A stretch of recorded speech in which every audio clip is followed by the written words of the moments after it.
The Late Night Alternative with Iain Lee on Talk Radio. We have ways of making you talk.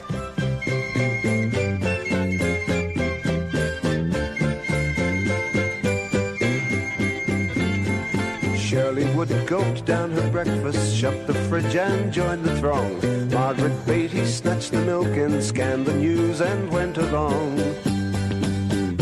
Annie Harris drew the curtain, screwed her eyes up, had a peep, saw the marchers, heard their voices making early morning noises, stumbled back to bed and tried to sleep. Come with us, run with us, we're gonna change the world. You'll be amazed, so full of praise. When we rearrange your world, we're gonna change your world. Shuffling through the cold black morning went the marchers, spirits low, grunting greetings, grimly pressing on to where they had to go.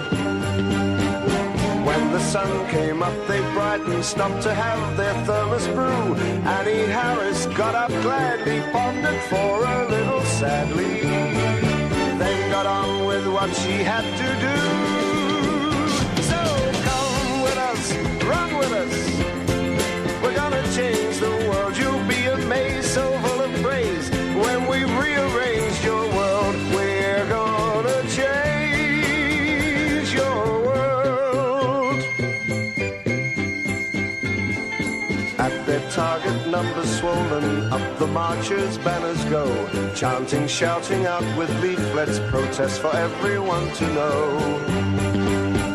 Sit in front of all the traffic, Harry busy shopping wives, try to stir their ostrich notions, whip them up to wild emotions, put some fire into their wretched lives. So come with us, run with us, we're gonna change the world. You'll be amazed, so full of praise. When we rearrange your world, we're gonna change your world. Shirley Wood was dragged, still sitting by a policeman from the road. Margaret Beatty had her face slapped by a man she tried to goad. Annie Harris in the office paused in typing, thought of Don, glanced again at his last letter, died for others to live better, brushed away a tear and carried on. Come with us, run with us, we're gonna change the world. You'll be amazed, so full of praise. When we rearrange your world, we're gonna change. Come with us, run with us, we're gonna change the world. You'll be amazed, so full of praise. When we rearrange your world, we're gonna change. Here we go. It's going to be one of those shows because while we're waiting for the show to the engine to ignite and the thing to start taking off on its own steam, engines and steam, we've been talking about football, and that really gets my irie. I get irie when my ire gets higher. The late night alternative. I'm so tired. The late night alternative with Iain Lee. Catherine Boyle is here. Word. Mark Mason is the pervert that's dragged football kicking and screaming into this studio. God damn it. We're just talking about our kids playing football. And here's the thing. You're right. I don't like football. And I'm going to go and watch my eldest boy, play football tomorrow. And I'll love it. And also, I love doing dad duty. I love dad duty. It's one of the greatest things. So I'll go and stand in the field for an hour and watch it. It'd be a joy. Then I'll go and get a haircut. But I hate the game of football. But I like playing FIFA on the PlayStation. Oh, do you? Isn't that strange? That's 'cause you ought to get nice and close to these ones. That's a video game love rather than a football love, isn't it? Yes. And apparently Messi, like Lionel Messi, now even Ian's going to have heard of Lionel Messi. Of course I have, yes. And he plays it, and apparently all the real footballers are very good on the video games as well. And he plays it online, but not as himself. And so he's playing against someone in one of the... I don't understand the internet or anything, but apparently you can play against You can go other online people. and play people. And he plays against people, and they don't know that they're playing against Lionel Messi. Wow. One of my favourite things at the moment is watching Scottish comedian Limmy going online playing a game called Overwatch, which is like a run-around shooting game set in space. But the people that play it take it very, very seriously. I'm sure. Limmy has accepted he is addicted to this game. He's addicted to it. So the only way he can break the addiction is by getting banned from it. So, and the way to get banned is you go into people's games who take it very seriously, and then you play atrociously, and you try and slow down your team. And everyone in the team goes, "Oh, we're going to report you for this, man. You're an ass." Well, this goes back to what I was going to say a second ago when we started talking about football. I may have tried to convert you to football before with this fact. Okay. Because we know that Iain is of an age with me and he likes facts like me. Yeah. And I'm sure I must have told you, if you ever get stuck with the equivalent of that sort of video game nerd, yeah. if you ever get stuck with a football nerd at a party, go on, and you want to out-football them, ask them what makes Hull City unique amongst all the top 92 league clubs. Have I done this one? The look on your face tells me I haven't done this before. Do you know the answer? I don't remember this one, but I'm just thinking this would be great with Condi.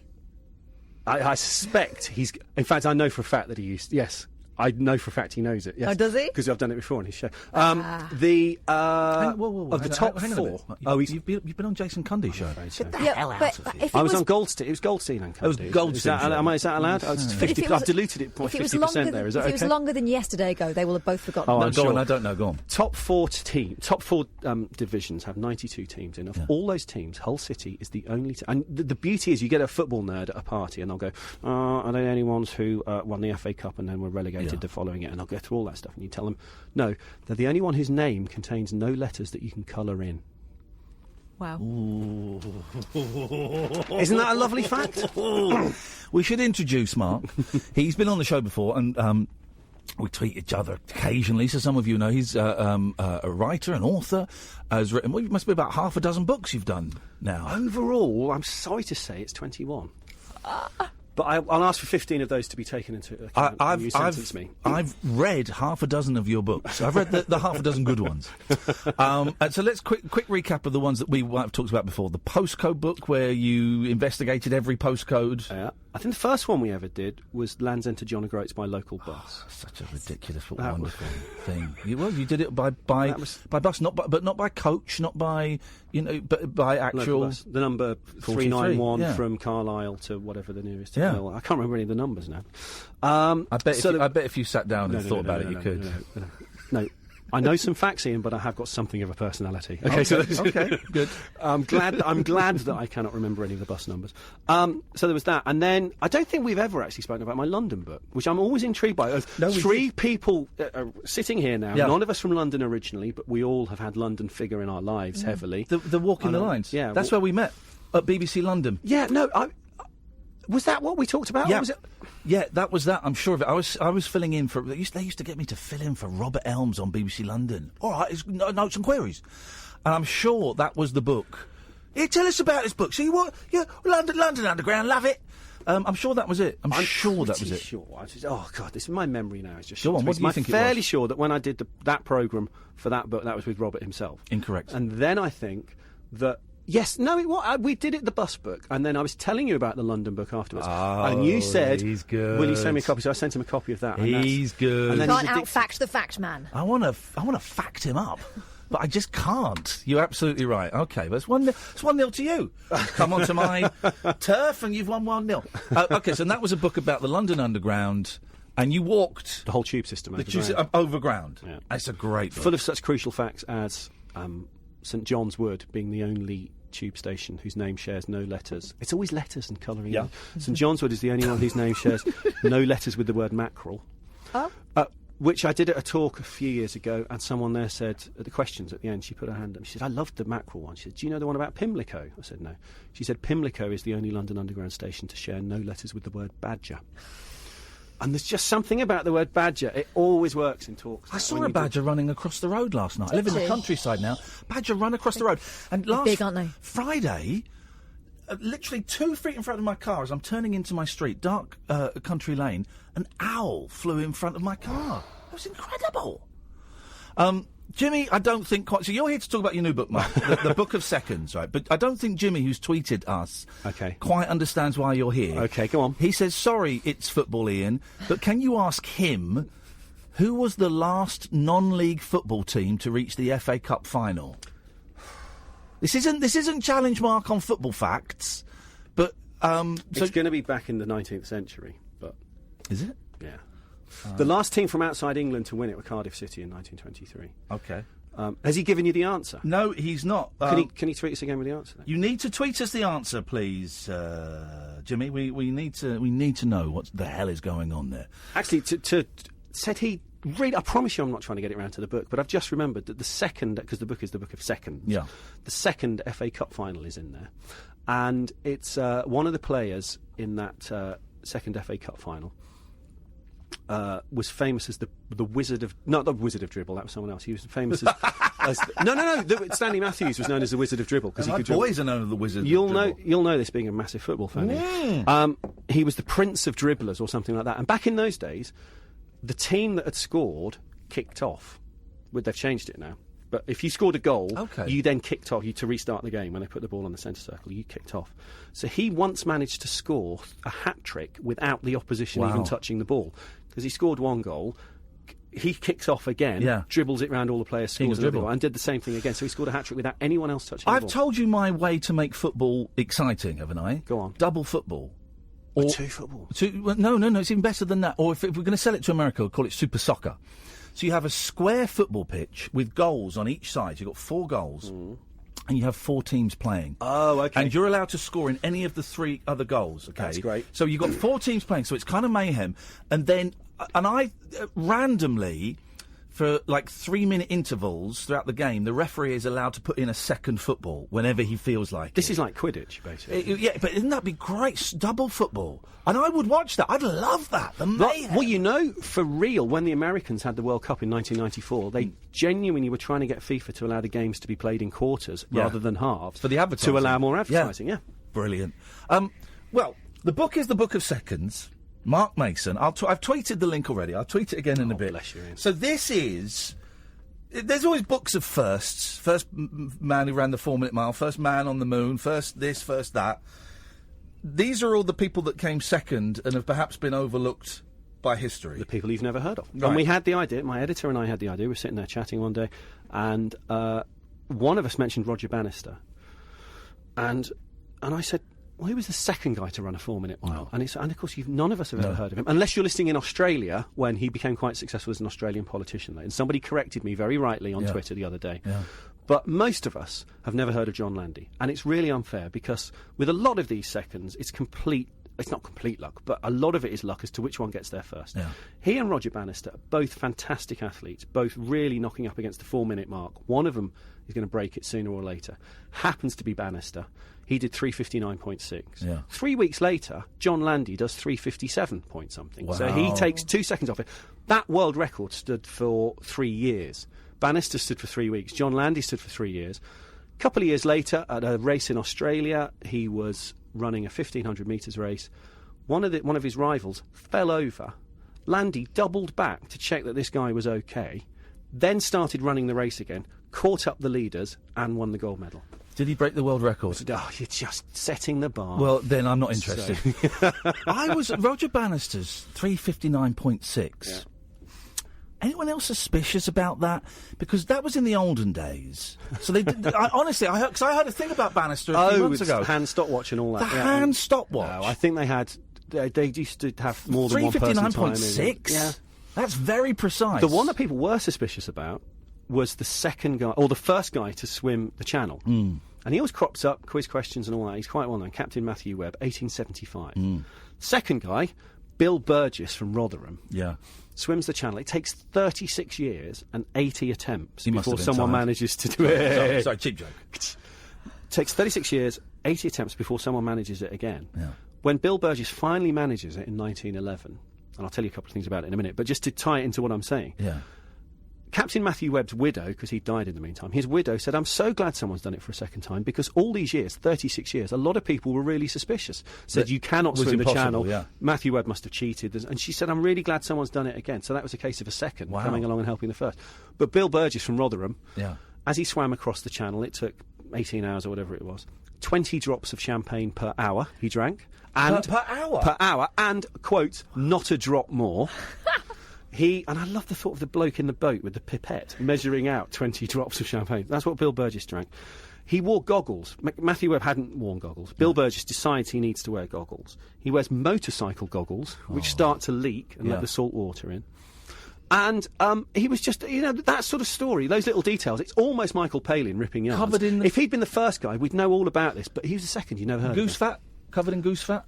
He did try and rub something in, but there's a story. Yes, there is something in the book which I've now annoyingly forgotten, but I'll look it up for you. Well, I've not read it yet. He did. Neither have I. No, I'm finishing my Carly Simon book, and then I'm going to. It's a good. I'll lend it to you. Kath lent it to me. At some point, I'm going to try and do two things at once, and we'll carry on rabbiting. Well, look, there is something about how he tried to rub it in, but there was something to do with it. We're going to take. This is what's going to happen. We're going to take a commercial break.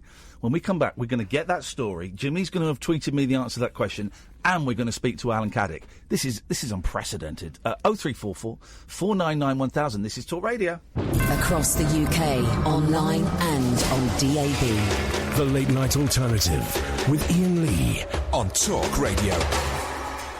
0344 499 1000. It looks like Dictionary Corner over there with you two in a huddle. Right, so let's have the computer up, please. So, the question that Jamie set us was, who was the last non-league football team to reach the FA Cup final? Well, Jamie seems to have disappeared, because he's not given us the answer. But do we now... It's like boys who throw a stone at a window and run away. Have you got it? He's Who just is it? got in touch with me. Oh, go on. Okay. It was Southampton in 1901-02 season when they was members of the Southern League. Was they? Well. They was. They Well, was. That was fun. Now, before... so the second thing on the list was you were going to tell us about... About him smearing himself in lard. Here we go. Bill Burgess, second man to swim the channel. And actually, our first caller probably covered himself in lard at some point, so this ties in very nicely. His 6 foot, 15 stone body was smeared with lard, but, quote, owing to the hot sun, I was unable to put on more than £1 instead of the usual £3 or £4. Well, you would have cooked. He'd have cooked. Put your headphones on, Mark, and follow the lead around if you want to adjust the volume, because we've got Alan Caddick has called in. Good evening, Alan. Hey, Mark. Hello, Alan. You're very excitable tonight. Well, it's Thursday night, nearly the weekend. It's very blowy in Birmingham. Ooh, all good things. What would you like to say, Alan? Well, with what we talked about last night with the wrestling. Okay, we were talking about American wrestling. I was bemoaning the fact, Mark, that I wasn't into American wrestling when I was a kid. And at the weekend, I bought a WWE 2016 video game for my kids because it was a couple of quid. I loved it. I absolutely loved it. So go on then, Alan. What would you like to add to the conversation? I want to say, I was watching WOS wrestling on the weekend. Oh, that's the World of Sport wrestling. That's the British wrestling, is it? Not Big Daddy and John Haystack's The New Generation. Okay. With Grado. Just say that again, but try in English. It's The New Generation. The New Generation. So it's World of Sport Wrestling, the next gen. Yeah. So it's like Big Daddy Jr., Sheena Haystacks. You got British Bulldog Jr. They have actually put the word junior at the they end. have, yes. Who's the equivalent of Dickie Davis? That's what I want to know. No, Who's the presenter? You mean Ken Walton, the commentator? No, yeah, well, Ken Walton, of course. Oh, these names from our childhood. No. Not the commentator, Dickie Davis. Who's presenting it? Well, we've got 3 commentators. Yeah, let me step in, Mark, because I think he understands me better. Not the commentators. Who was presenting it? There's no presenter. There's 3 commentators. How modern? Okay. How modern? Okay, and is there a Kendo Nagasaki equivalent? There's this guy called Crater. Crater. Does he play the drums as well as Kendo? No. That was Kendo's thing. I remember. Did he play the drums? He was not as part of his wrestling necessarily, but he was a really good drummer. I bet you can remember Big Daddy's real name. Shirley Crabtree. Come on, Mark, please. This is the basics. Please. What are you talking about? What was Giant Haystack's real name? I'll answer that in a second. Just talking to my caller, please. Bit of I've got a respect. question for your guest. A question. It's not. By the way, I mean Mark writes these books and they're full of trivia and facts, but he's not like what's the name of the memory guy? Dominic, somebody. The guy with the moustache.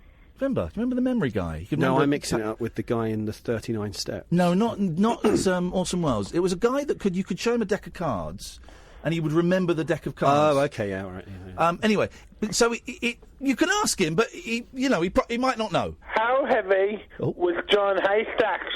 Oh, well, we can have a guess. I'm going to go 20 stones. He must No. More than 20 stone. Really? On a bad day, I'm pushing 16. He wasn't 4 stone heavier than me. Okay, I am going to go... Are we doing it in stones, Alan? In stones. All right. You're saying 20, Mark? Is that well, now that you said that, you're right, absolutely right. I'm going to go 30 now that you've said... No, 25 I'm going. 30? He'd be dead. I'm going to go 27 stone. Catherine?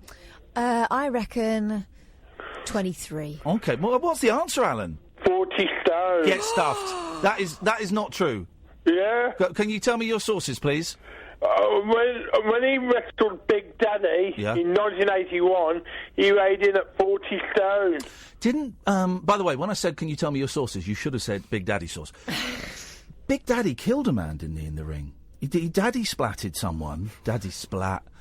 And it killed... That's a very specialist term, Ian. The daddy splat was where he would jump on someone. Easy.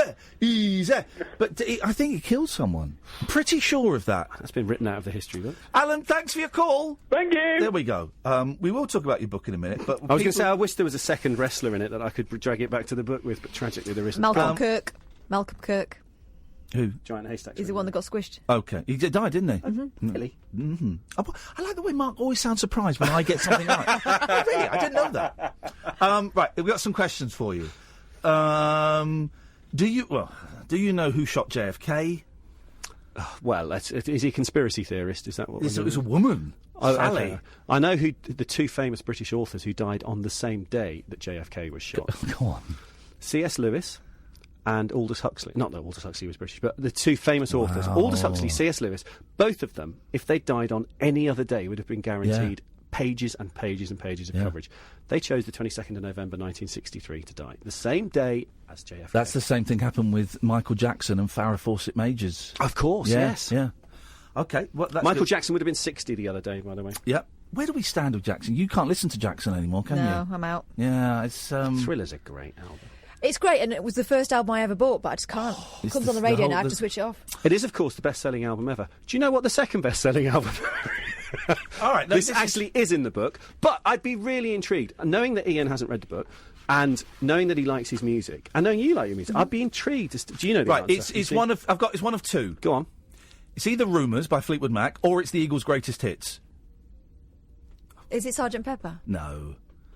I don't know then. It's an Australian rock band with sort of British members. Oh.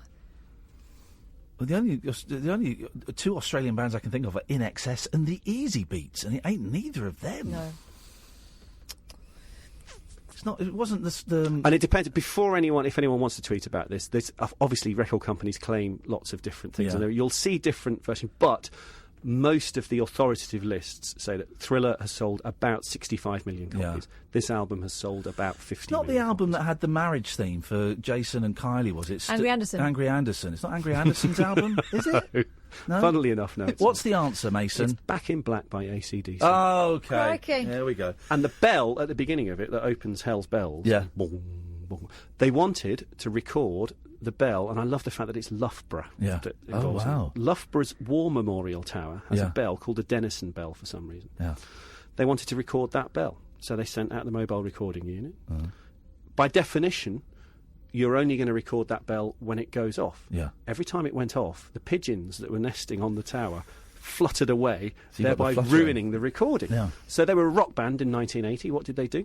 They had their own bell made. Wow. I thought you were going to say they fired a gun before the bell went off to scare the pigeons. Would have been easier, wouldn't it? You see? Flipping idiots. If Ian had been in charge of AC/DC's mobile recording unit in 1979... That would never happen because the Brian Johnston, the singer... Johnson, yes. I know your history with Brian Johnson. We didn't Let's get not on. go there. By the way, if anyone's tweeting that it's 19... I know the album was 1980. I deliberately said 1979 because that's the year before. That's when they were recording it. Please, Billy says, please ask Mark, which Football League club in the 1980s...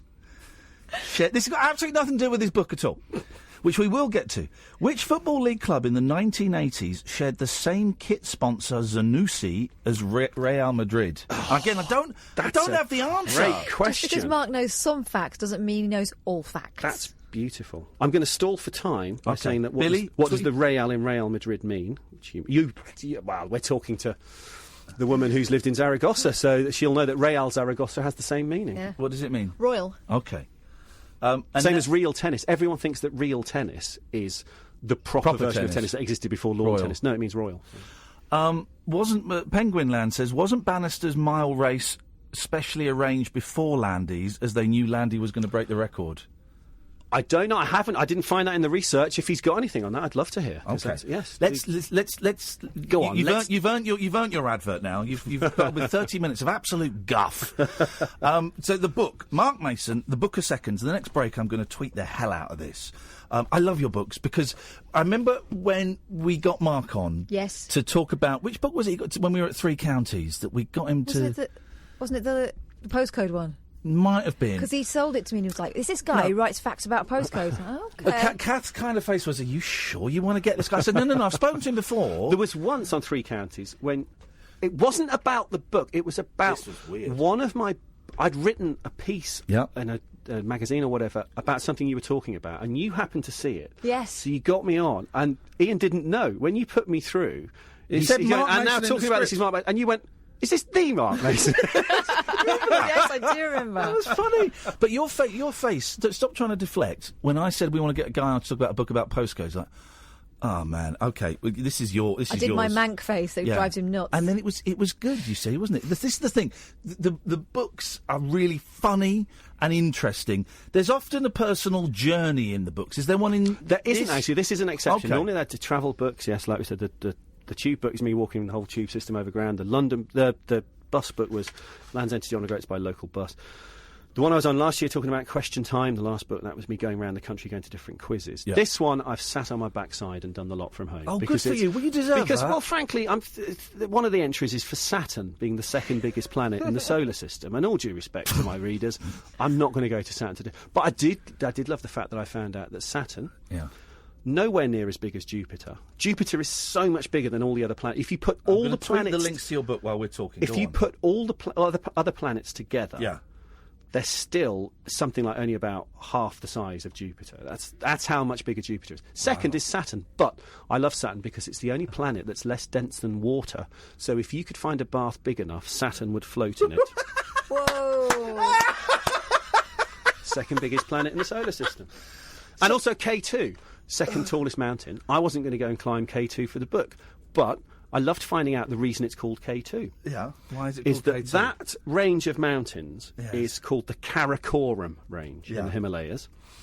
And the British, when they were mapping out that, doing a survey of that area in the 19th century, they called the two tallest peaks in that range K1 and K2.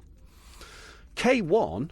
actually has a local name. It's been known for centuries as Masherbrum, for whatever reason. Masherbrum, that's the local name. Yeah. K2 is so remote, you can't see it from the nearest village, so it's never had a local name. So that's the reason it's still known as K2. Wow. If you're following me on Twitter, you're just about to get hit with the links to get Mark's book. Oh, I've ballsed it up. There's something... Because I've got very numb fingers in my left hand. There we go.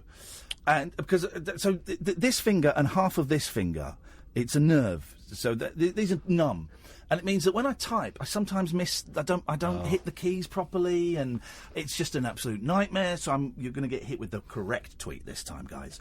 So you will, of course, know that stewardesses is the longest word on a keyboard that you can type only with your left hand. Yeah, I knew that. I knew that. Yeah, I knew that. Of course I did. Actually, a lot of those things aren't true. They always say that typewriter apparently is the longest word you can type on the top row, which I'm sure it isn't. And I think I've seen that disproved. I do like the fact that there's only one US state whose name is spelt completely on one row of a QWERTY keyboard. It's just relentless, isn't it? It's relentless. Let's let the listeners see. If anyone, first one in to tweet gets... Give us that again. There's only one of the 50 US states whose name contains letters, all of which are on the same row of a QWERTY keyboard. And I love the fact that you and Catherine are now looking at your keyboards. Utah. Trying to work it out. Utah.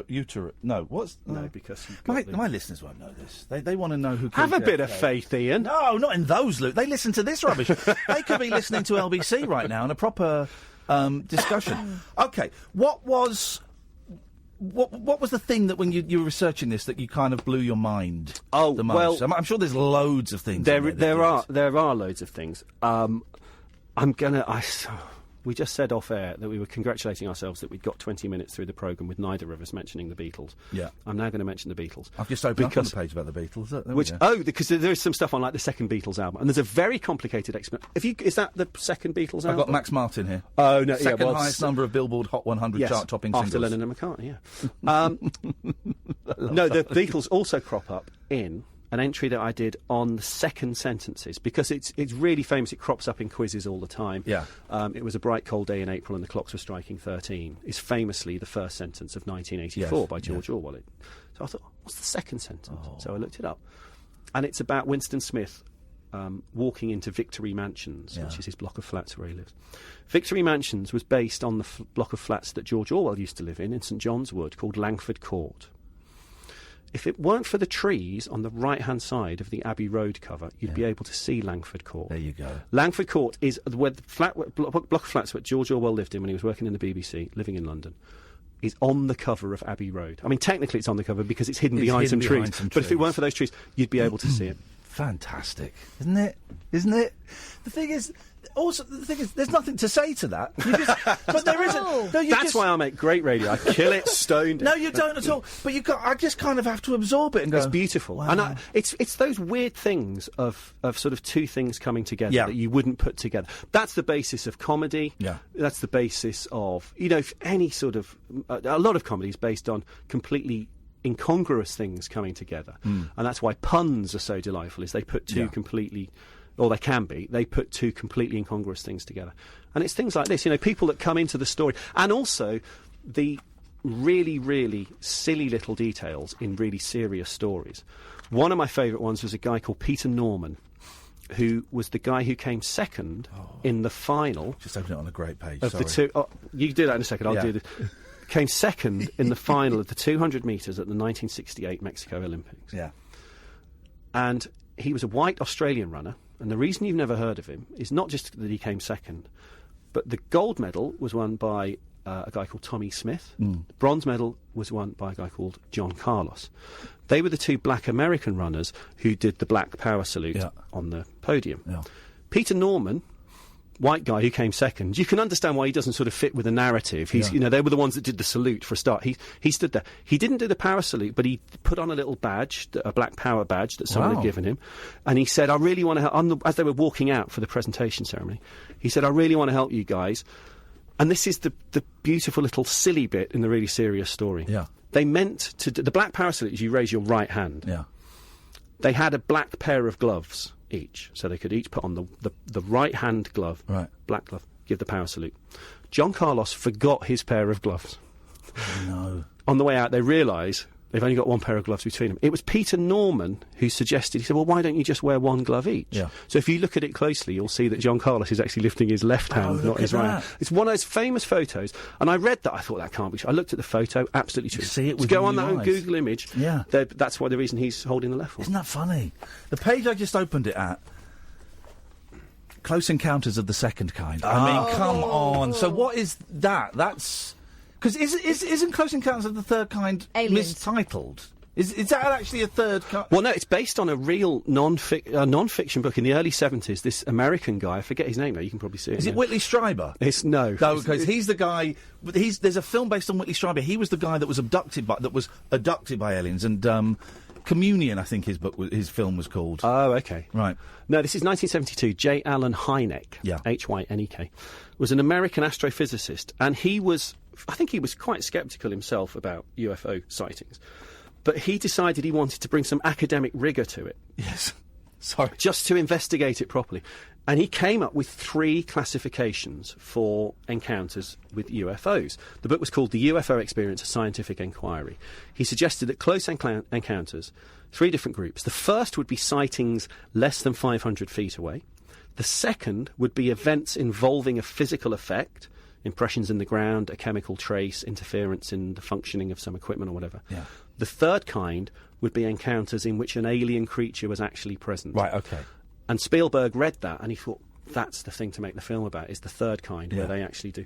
And Hynek himself is in the film at the end, when the craft are flying around, he's one of the people looking up at them. Oh. Mackenzie Crook's favourite film? Some film. I didn't see it until a few years ago. Some movie. Even now, it stands up.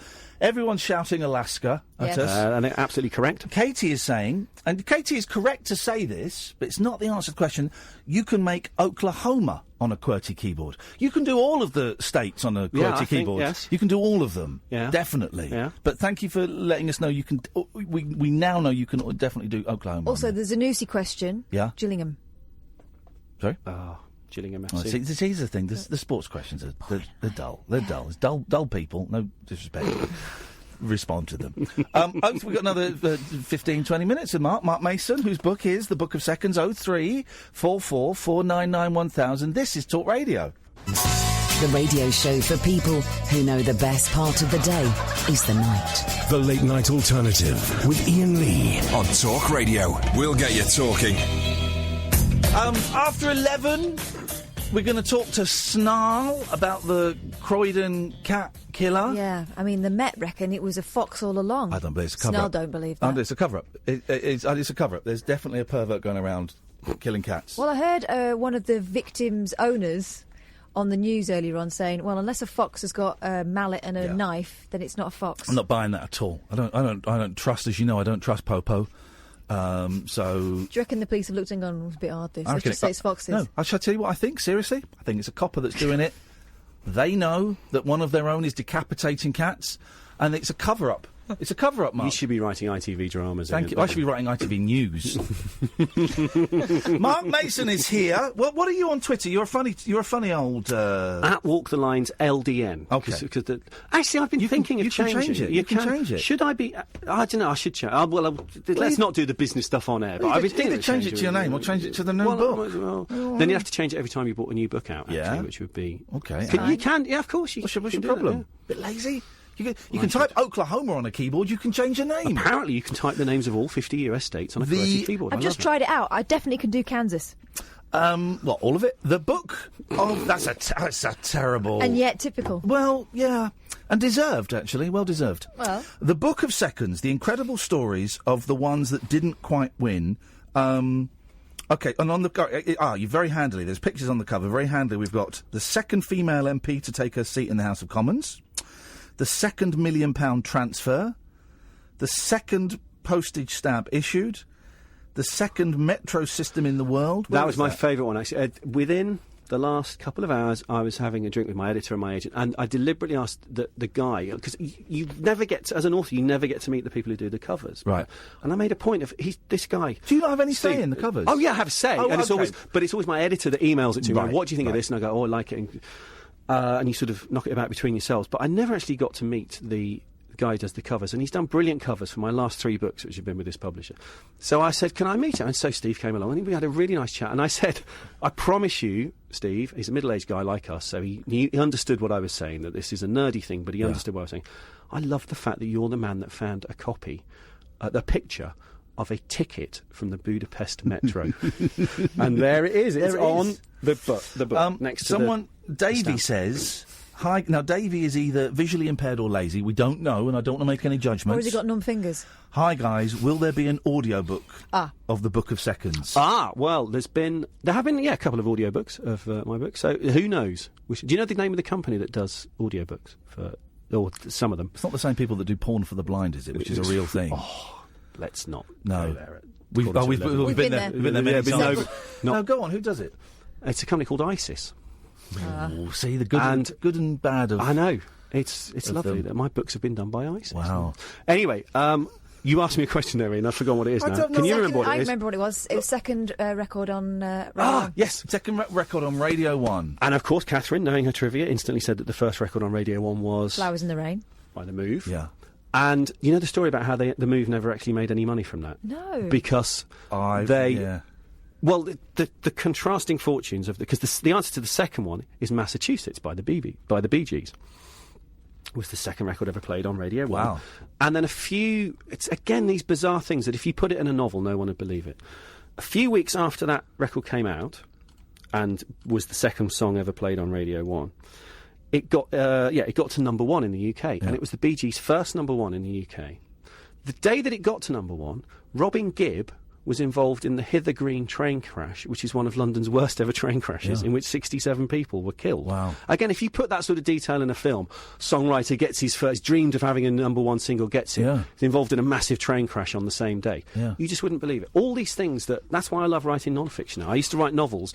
If something happened like that and you found out about it, and a friend would say, put that in your next novel, you go, no one would believe it. Remind me why The Move didn't make any money from that song. I do know this, but I can't remember it. It's because their manager decided on the cover of the single, which in those days, youngsters won't believe that you actually had to physically buy a copy of every song on a different item of technology, a vinyl thing.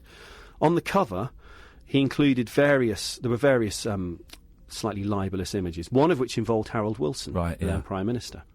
Wilson sued. And virtually every penny that the band would have made from the single forever went, not to Wilson himself, he was doing it just to make a point, to a charity. Brilliant. So it still goes to charities, even now, when that song's played on the radio. The charities that Wilson nominated still get the royalties from it. Have you ever done a radio show? Because I'm sitting here thinking, do you know what? I'd like to go home now and listen to this on the way home. I would. I really, really would, because I find all of this fascinating. I've done the odd thing. I did, I've done some radio shows. And I love doing it because of, you never know where it's going to go. That's the tangents. That's the thing we always talk about. Is that conversations on air and off air that we always have. You just, within a few seconds, you've gone from, a 1970s wrestling reference to some pop reference, and you just keep going. And it's beautiful that you're moving around, and it's all great stuff, but you're not sticking on anything for too long.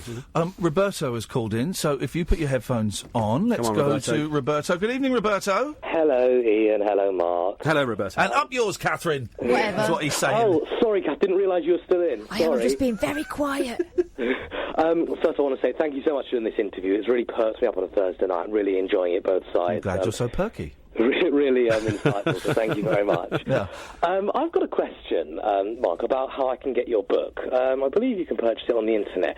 Just wondering, your book, this one and the other ones as well, is there any way I can get the e-books that are available on a non-Amazon Kindle device? Because my device doesn't like DRM. Oh, that's a very technical question. Do you know what? I had someone emailed me from America the other day, an American woman who was trying to get the e-book. And I'd always been telling people, the e-book's available. And as far as I know, it is. But she was saying on the American version of Amazon, she couldn't see it for some reason. So maybe it's the same problem. I'll gladly drop me a line. I'll gladly put you in touch with people at my publishers who know all about that sort of thing. Roberto, what I'm happy to do is I'm happy to take a picture of each page and just send that over. Would that help? Of every book? Of every single book in the world, not just the ones that Mark has written. That sounds lovely. I look forward to it tomorrow. Thank you, mate. Ta-ta. Who do you think deserves more recognition than they get, then? Obviously, quite a few of the people in here. But a lot of them. Who is the person that you think we should all know about the most, but we don't? I think Peter Norman is my favourite, the Australian the guy with the two black athletes. He's the one that, in terms of it, just the injustice of what happened. I mean, they themselves rectified it. They always went round to John Carlos and Tommy Smith for the rest of their lives. Always said, "Don't forget about Peter Norman." When they were interviewed, they went, and he got a load of flack because this is 50 years ago. Remember, race relations all around the world are very different from the way they are now. In Australia, very, very white society. Obviously, they got the Aboriginal question Huge there, racism but in terms of two black American guys, he goes home and he's the white Australian guy that stood up with them. He got a load of flack for the rest of his life. He died about 10 years ago. They both flew over from America for his funeral. Did they really? They said, and they were always asked about him, they said he didn't raise the fist, but he sure helped a hand. They stuck up for him. And so in terms of the slightly pious, pompous answer to your question, is that, but in terms of the other ones, I don't know, I think I like the ones of the people that you are just, there's nothing really about them that's important, but it's incredible that they're not known. Second Prime Minister. You ask most people, even that aren't that interested in politics, a lot of people will know that Robert Walpole was the first Prime Minister. I wouldn't have known that. Kath, would you have known that? But now that I say the name, you'll have heard the name. I've heard the name, yeah. So that's it. Yeah. Second guy, and this is when I knew this was, nobody knew about this, is that I mentioned it to my editor. Now, my editor knows everything about everything. Right. He's just, if you think I know a lot of facts, go and... We're speaking to the wrong guy. I managed, in fact, I'm going to mention it on air, just 'cause I very rarely get the chance to boast that I knew something that Alan didn't. But Alan was at the drink tonight that we were having, and he misquoted a statistic, which I corrected him on, which I'll do in a minute because it is one of my favourite stats, and I'm sure a lot of people know it, and it's nothing to do with the seconds. So I'll finish the seconds thing first.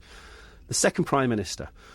When we'd first had the idea for the book, I'd gone away and done a bit of research, and then I said to Alan, OK then, second Prime Minister. And he went, and he opened his mouth as if because he knew that he knew a lot about lots of Prime Ministers.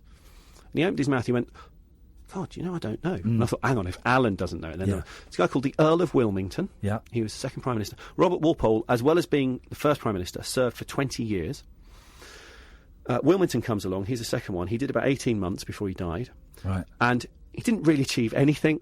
He's not known for anything. But I love the fact that his stately home, his country house in the Midlands, Warwickshire, I forget what it's called, but it's the Wilmingtons' family home and has been for centuries. Not only appeared in Carry On Camping as a monastery. Oh, man. It also was the inspiration, just to bring it back to video games, it was the inspiration for Croft Manor, which was Lara Croft's childhood home in the Tomb Raider games. No. But the fact that Alan got wrong, we might have done this before. I just live in this universe where once in a while I turn up in Iain Lee's radio studio and we have the same conversation about the Beatles. This isn't about the Beatles. This is about how many people you have to have gathered together in a room before it becomes more likely than not that two of them will share a birthday. It's not that many.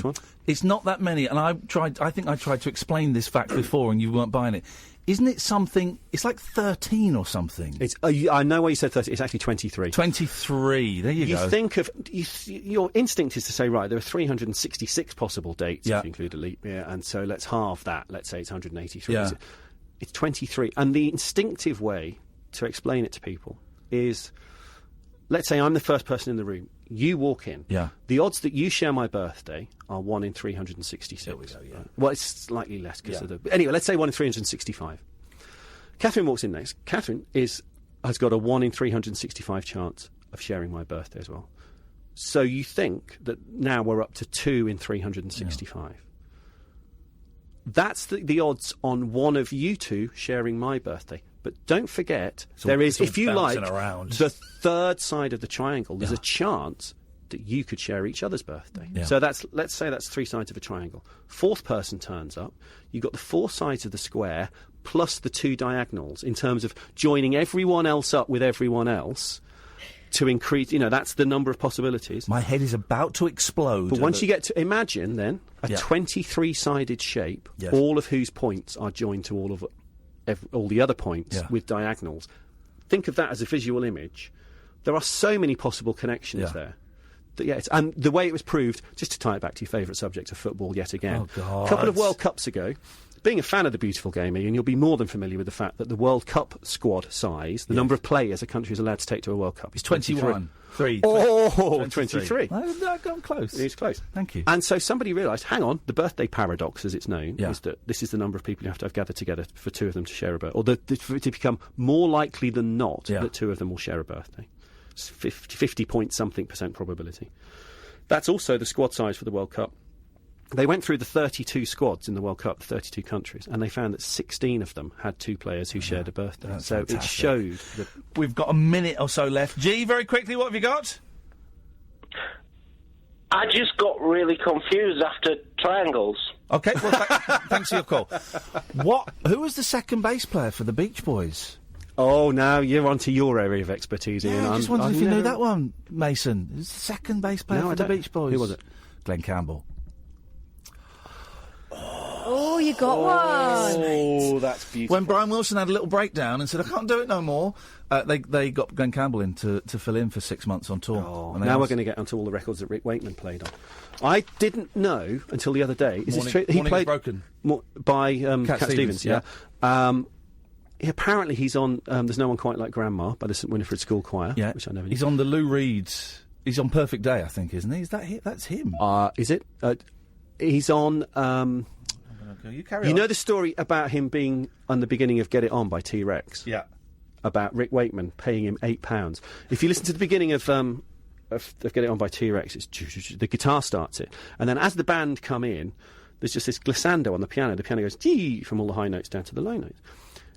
Mark Bolan paid Rick Wakeman to turn up and do it. And the studio fee in those days was £8. And Rick Wakeman realised that it was just him going, and he said to Mark Bolan, he said, you could have done that a kid could have done that. Yeah. Why have you paid me to do it? Mark Bellin said, I knew you needed the money because you're hard up at the moment. I would have given you the £8, but you wouldn't have taken it, so he insisted on giving him the gig. It was Mick Ronson on Perfect Day. I had my doubts there, but still. Mark, thank you so much for coming in. Oh, thank you, Ian, as ever. I love it. Mark Mason, The Book of Seconds, the incredible stories of the ones that didn't quite win. You can get it on Amazon, all the usuals. What's your website? If people My website is theimportanceofbeingtrivial.com. And the Twitter is @WalkTheLinesLDN. Yeah. And there's loads of other books as well. And honestly, if you're going to go on Amazon and buy this one, you can probably get the others for pennies these days. Oh. That's how it works. Go and buy the others because they pay you to take it off their hands. You'll not regret it. I love these. Whenever Mark brings out a new one, it's always a pleasure. So nice to see you, man. Likewise, Ian. Thank you for having me on. Thank you very much indeed. 0344 499 1000 is the telephone number if you want to give us a call. Is it a bent copper that's chopping off the heads of cats? We'll reveal all after the news. Across the UK, online and on DAB. The wild man of late night radio, Iain Lee. Differently interesting nocturnal emissions from a legend of late night radio. On air and off the leash. The Late Night Alternative with Iain Lee on Talk Radio. We'll get you talking. I love it when Mark comes in. I love it. His book, I've not read this one because we only got it the other day, but it will be a treat. His books are always great fun. The time always zips by, and as I'm seeing him out of the door, he always remembers about 5 more things he meant to say. So I always promise to have him back because it's an easy promise to make. As the microphones went down, oh shit! I forgot all of this. He's got notes in front of him. It's like, you're right. He can come back whenever he wants. He's such a nice guy, and I love it. And here's the thing with fact. Sometimes they lead conversations, but quite often you just go, flipping it, I didn't know that. And I'm happy. And I could, that's going to make a great podcast because I would sit and listen to a radio show of a guy who just knows lots and lots of things and delivers them in a really non-patronising, interesting way. Mark Mason, The Book of Seconds, it's going to be a great read. 0344 499 1000, The Late Night Alternative, weeknights from 10 with Iain Lee and Catherine Boyle. Listen on DAB, download the app or go to talkradio.co.uk. Now, a story that we did, maybe a year ago.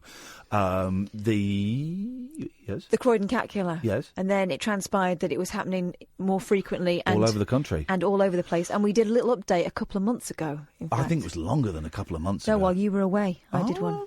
Well, hang on a minute. Yeah. Whoa. No. Yes. No. What you've done there is you've stolen my... No, something else happened, so I felt it was my duty to report it. Wow. Look at you award chaser, you goal hanger. Also, Boudica Rising is the best guest's name I think we've ever had. And she's from SNARL. Yes. And a couple of weeks ago, a story popped up, I think it was in The Guardian, saying... A lot of people are now saying that the Croydon cat killer, lots of cats all across the country being beheaded, having their tails chopped off or their paws. And it seemed like they were being presented to their owners. And there was a story in The Guardian, I think, a couple of weeks ago saying, well, some people are now saying it's a fox. And then today the police have come out and said, yeah, after 3 years, we're closing the inquiry, we think it's a fox. I'm not convinced it's a fox. And I don't know what SNARL think. We've got Boudica Rising on the line. Good evening, Boudica. Good evening. Can you just remind us what SNARL is, who you are and what you do? Yeah, okay, so South Norwood Animal Rescue in Liberty. We're a small rescue in South Norwood, and the last 3 years we've been investigating this case. When did it first come to your attention? What was the phone call, or how did you find out? Literally almost within days, 3 years ago. Wow. We were... Sorry, please excuse me. We've had the most atrocious day. I bet you have. I'm really tired, so I'm not going to come across particularly well, but... Don't you worry, you're doing brilliantly. 3 years ago, we were made aware of local mutilations in the Addiscombe area. Yeah. Because we rehomed cats in the area, we started digging. Because I had previous investigative experience, we started digging, and we discovered that we had what we believed to be a serial killer. We went to the police. The police said, provide us with evidence. I said, you mean bodies? They went, yes. I went, well, what happens when we give you a body because you don't have a budget for animal crime? They went, oh, yeah. So I said, it's going to be down to us. They're in. Yes, absolutely. It's going to be down to you. Because no one cares about cats. That's the thing. And I'm saying this with my tongue in my cheek, because after 2 years of living in a flat, Boudica, I've finally moved into a house, and I've got my little girl back, and my Velvet, who's now 19 years old. She's been. She's so old and she's so thin and frail, but she's back with me, and she is calling the shots. And this is why this story is so important to me, because a lot of people, if it was dogs, it would be all over the front pages. Because it's cats. But cats are incredible. They are wonderful. They are the best friend and the best family member. And what has been happening has been horrendous. And it was as brutal as we were saying. Cats being beheaded and presented in many cases. Yes. There's a couple of things. We were totally taken. We were totally taken by surprise by the police this morning. They gave us no time at all to reach owners, to do anything, and the less said about that, the better. However, but basically, for those who don't know, Boudica, just the police have said today, we think it's a fox, we're closing the case. Mm-hmm. Wow. Go on, sorry, what were you going to say? What they can't explain is the instance where we've had body part returns. So in Dartford, we had 2 bones that were taken from a cat and stripped and returned 2 or 3 days later. It's on the documentary, the vast documentary. Yeah. That a fox cannot take 2 bones out of a cat so neatly that we didn't know about it until the post-mortem, and then return them into a garden. That's not a fox. We have collar returns 5 months later. That's not a fox. We have an incident in Watford where a lady... Hang on, sorry, collar return... What, the 12 months later, the collar was sent... 5 months later, the collar was returned in West Wickham. Yeah. Come on, man, that is messed up. Yeah, go on, sorry, what was the next thing you were saying? Yeah, that is messed up. It's absolutely messed up. So in Watford, we have an incident where a lady's rabbit was decapitated. The police didn't pay much attention because the rabbit wasn't in a secure hutch. We did, because the injuries matched what we were seeing.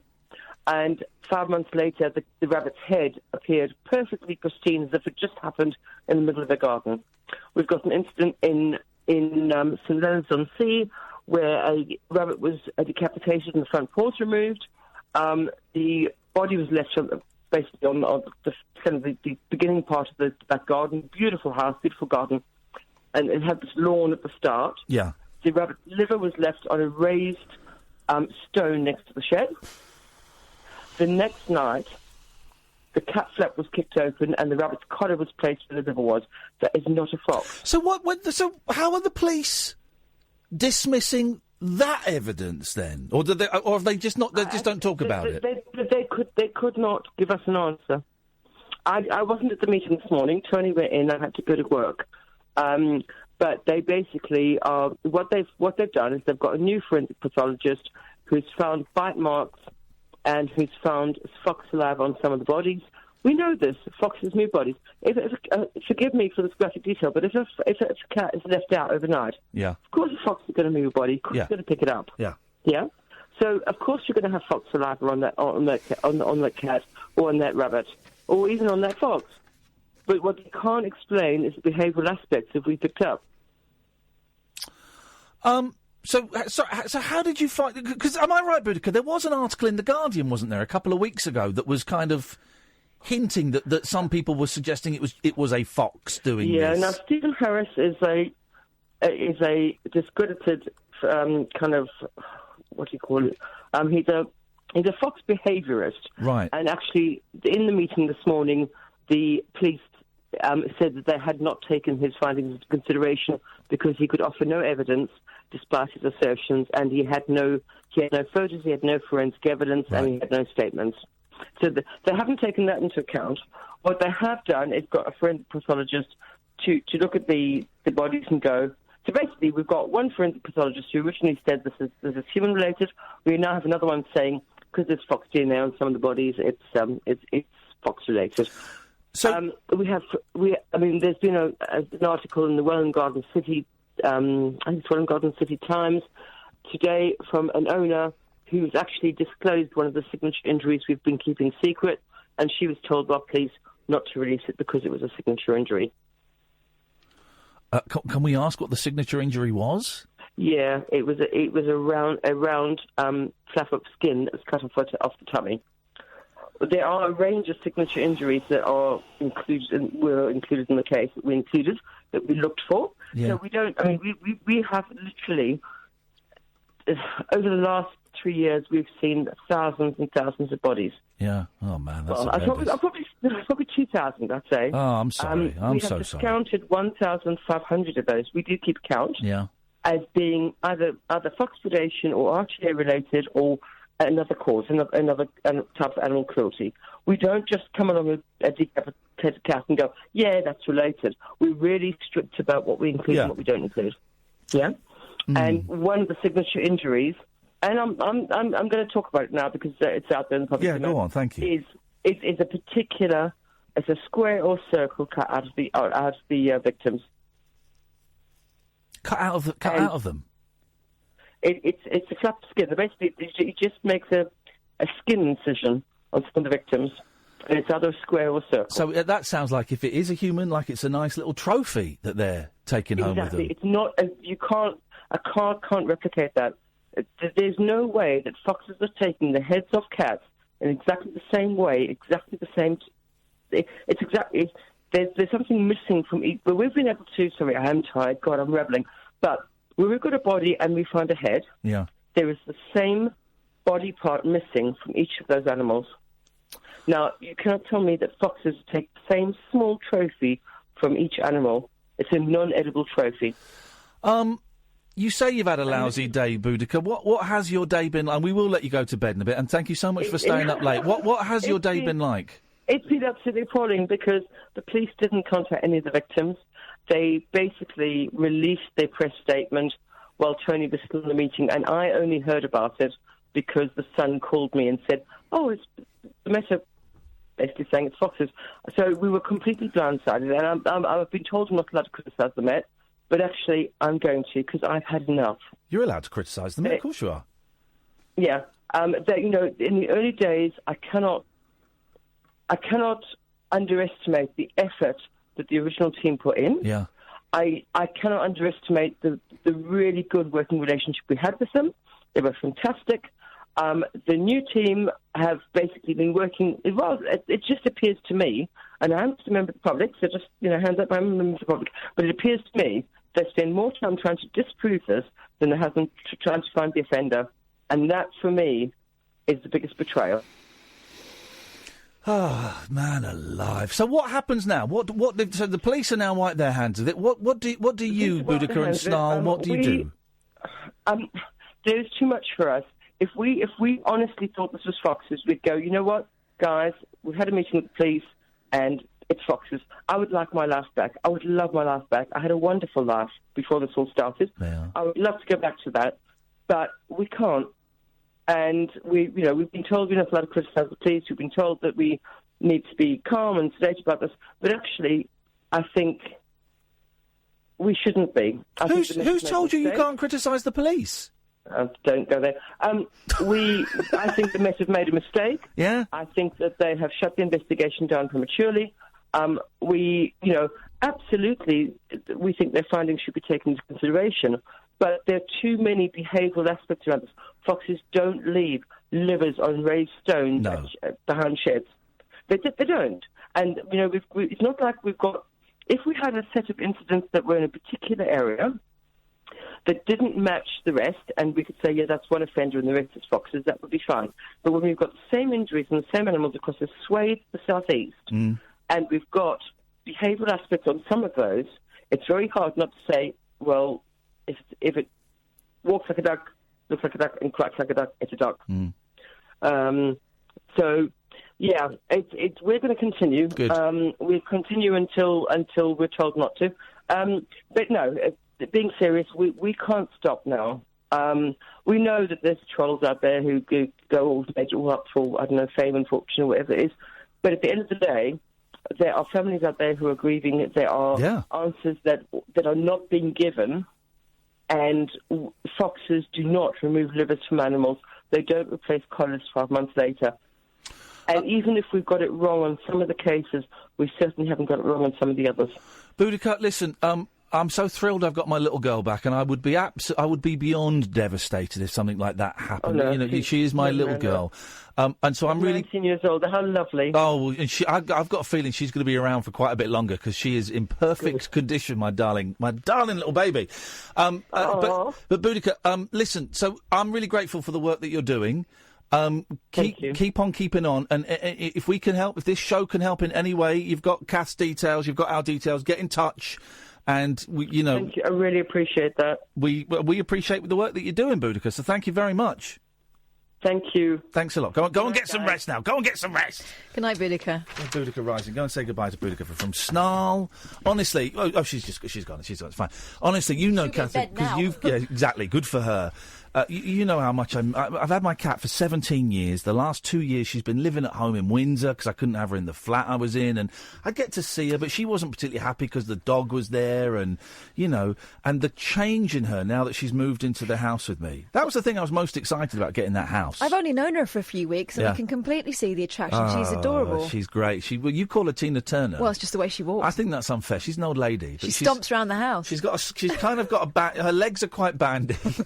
She's got a bit of a swagger. She's got a very heavy footfall. She's so skinny, right? There's nothing of her. And it's... You just get that. Yeah. Clumping around on the carpet upstairs. You could... the other night, I was going... I think someone come into the house. And then Velvet just comes... boom, boom. Where's my supper? Where's my supper?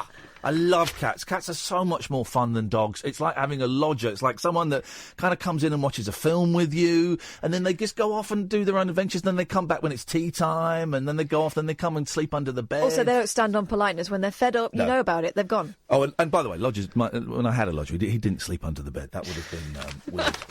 OK, well, that's it. We'll continue the show now. The switchboard is absolutely empty, so we're going to jump-start the show in a second. 0344 499 1000. Give us a call. We will call you back. You can come on and talk about absolutely anything. But after this, I want to talk to you about willies. Oh. The Late Night Alternative with Iain Lee. On air and off the leash. On Talk Radio. Just to let you know, we've got loads of live shows coming. We're in Brighton on Saturday. It's sold out. OK? Me and Catherine. We're in London on December the 9th at 6 o'clock till 8 o'clock. There's 15 tickets left. There might be something else happening that day that's a little bit top secret, but some of you know about, and the others will know about it next week. If you know about it, you can tweet about it, but we're not going to reveal the full details of the other thing that we might be doing that day until next Wednesday, because the people that bought tickets early... Most of them, apparently not everyone, and I need to just double-check that, but most of them have got a little email saying, hey, by the way, we're doing this other thing, and you might want to come, and it's very, very silly. We're doing Bath, the Rondo Theatre in November. Yeah, it's a really cool place. Yeah, there's only about 25 tickets left for that. And on December the 9th, at the 2 North Down... Not December the 9th. Sorry, October the 27th. I mean, nothing like... Saturday, October the 27th at 2 North Down in King's Cross. It's a really cool little comedy club. We are doing the first ever, the premiere of the Rabbit Hole picture show with me and Kath, and it's going to be like a monthly-ish, maybe sometimes a little bit more, sometimes a little bit less, depending on work and things, and Kath's new show. It's going to be a monthly film club where we show either... kitsch films or really niche films or documentaries or karate films or just a film that we really want to see or it could be anything, right? And the first one, so it's October the 27th. If it's £8, which I think is a bargain to come down, see the film. There's a bar there. The bar will be open the whole time. It holds 65 people. Bring cushions, Catherine is keen to tell you. Yeah, because I had to sit on the bench when we went there last time, and although the bench was great and we had a lovely view... I just think that my bum went a bit square. Well, I just think that we were on the bench. Yeah. We were on the bench. The 65 is the seats. I want you to be comfy, is what I'm saying. I don't think you need cushions, but Catherine is adamant. I would like you to. And we only put it online about 8 hours ago. We've sold 13 tickets. Now, 13 tickets may not sound a lot to you, but to me and Kath, they were going, well, is anyone going to want to come and see a film with us? We are thrilled, right? So I would suggest you get tickets pretty quickly. I will tell you where you need to go. It's not on my website yet. I'll do that the weekend, but I'll tell you where you need to go. to get the tickets. And at the moment, the film we're screening is Fright Night, Screaming. It's just one of the best. And I've not seen it. I've not seen it. It's the original from 1985. We are screening Fright Night. And at the moment, we're just screening the film. That's that. You're guaranteed the evening we're going to screen the film, and there'll be a bar, right? But we are trying to get a guest as well. It's someone in or connected with the film. Who can do a little Q&A with us. We are trying to get some. It's not a guarantee. We've not put that on the website or the tickets because we don't want to say it and then we don't get it. But we are working very, very hard to get someone connected with the movie to join us, probably via Skype if they're in the US, and we'll have a thing. But me and Kath will do a little thing at the start. We'll do a little thing at the end. We'll have a chat. You're encouraged to make noise throughout the film, not talk, but you're encouraged to cheer and shout and chuck stuff and boo and all of that stuff and scream. If you're watching the film and you think of something really funny to shout out, you know what? I'm not going to be against that because that's what I do when I'm at home. You know, you can do it as long as we can hear the film. You shout something out, and we're probably going to have like a couple of prizes to give away for people because it's Halloween. Maybe you want to come as a character from the film, or dress up in a Halloween thing or whatever. So we're going to make it fun now. If you want tickets, and it's on this new website that I don't really know how to work, and I keep looking at it and going, I need to change that. But the website is tickettext.co.uk. Tickettext.co.uk. If you look for Rabbit Hole on there, you'll find it. Or you can go to the 2 North Down website. Just Google 2 North Down and look for us, and you will find it there on October the 27th, okay? We'd love to see you. We're going to be there watching the film. We're not going off into some room at the back while it's on. We're going to watch the film with you. We're going to be joining in. We'll have a gab about it afterwards. Yeah, exactly. We'll have a little if we don't get a guest, we're going to have we'll have a little forum. And it'll be like a little club. And we got it from 7 till 11, the venue. The bar will be there. We're thinking of maybe stopping the film halfway through and doing an intermission. Might do that, old school. So come along. You'd be nice to see you. And if this works, then we're going to do more of this. We got 3 more booked in for the rest of the year. We'll reveal those dates when I've got them confirmed. Right, OK. 0344 499 1000 is the telephone number. The switchboard is empty at the moment, as it often is. We started the show with 2 guests. It's always a tough one to come back and get phone calls after we've had guests. That's cool. I understand that. It's also the phone calls have dropped off a bit recently, which is fine. I'm guessing it's partly because everyone's back at school. So, the kids are in bed. The parents are probably in bed. Yeah. And we've all realised just how knackering the summer holidays were. Yeah. So, that's fine if you don't want to call in. I prefer it if you do, because I like to hear your stories. And maybe tomorrow's show, we need to come up with some, old school topics. We'll do that tomorrow. That'll be our plan in the day. Come up with some old school topics so that people can kind of have a reason to phone in. And if you're new to this show... I know we're getting loads of new listeners since they changed things at LBC, so thank you. Don't wait for the question. There is no question that we ask that you have to phone in about. There is no point to any of this. None of this matters. You can phone in about literally anything. It can be a big news story. It can be something silly that happened to you today. Or it can just be feeling a bit lonely. Here's the thing. It's not happened so far because I've been busy every weekend, but I can see a time where on a Friday night I'll go home and I won't speak to anyone until I come into work on a Monday evening. I can see that happening, and I quite look forward to that. Just a weekend of pottering around, sorting my records out. Got some shelves for my records now. Pottering, putting them into alphabetical order and doing all of that. I can see myself not speaking to anyone all week.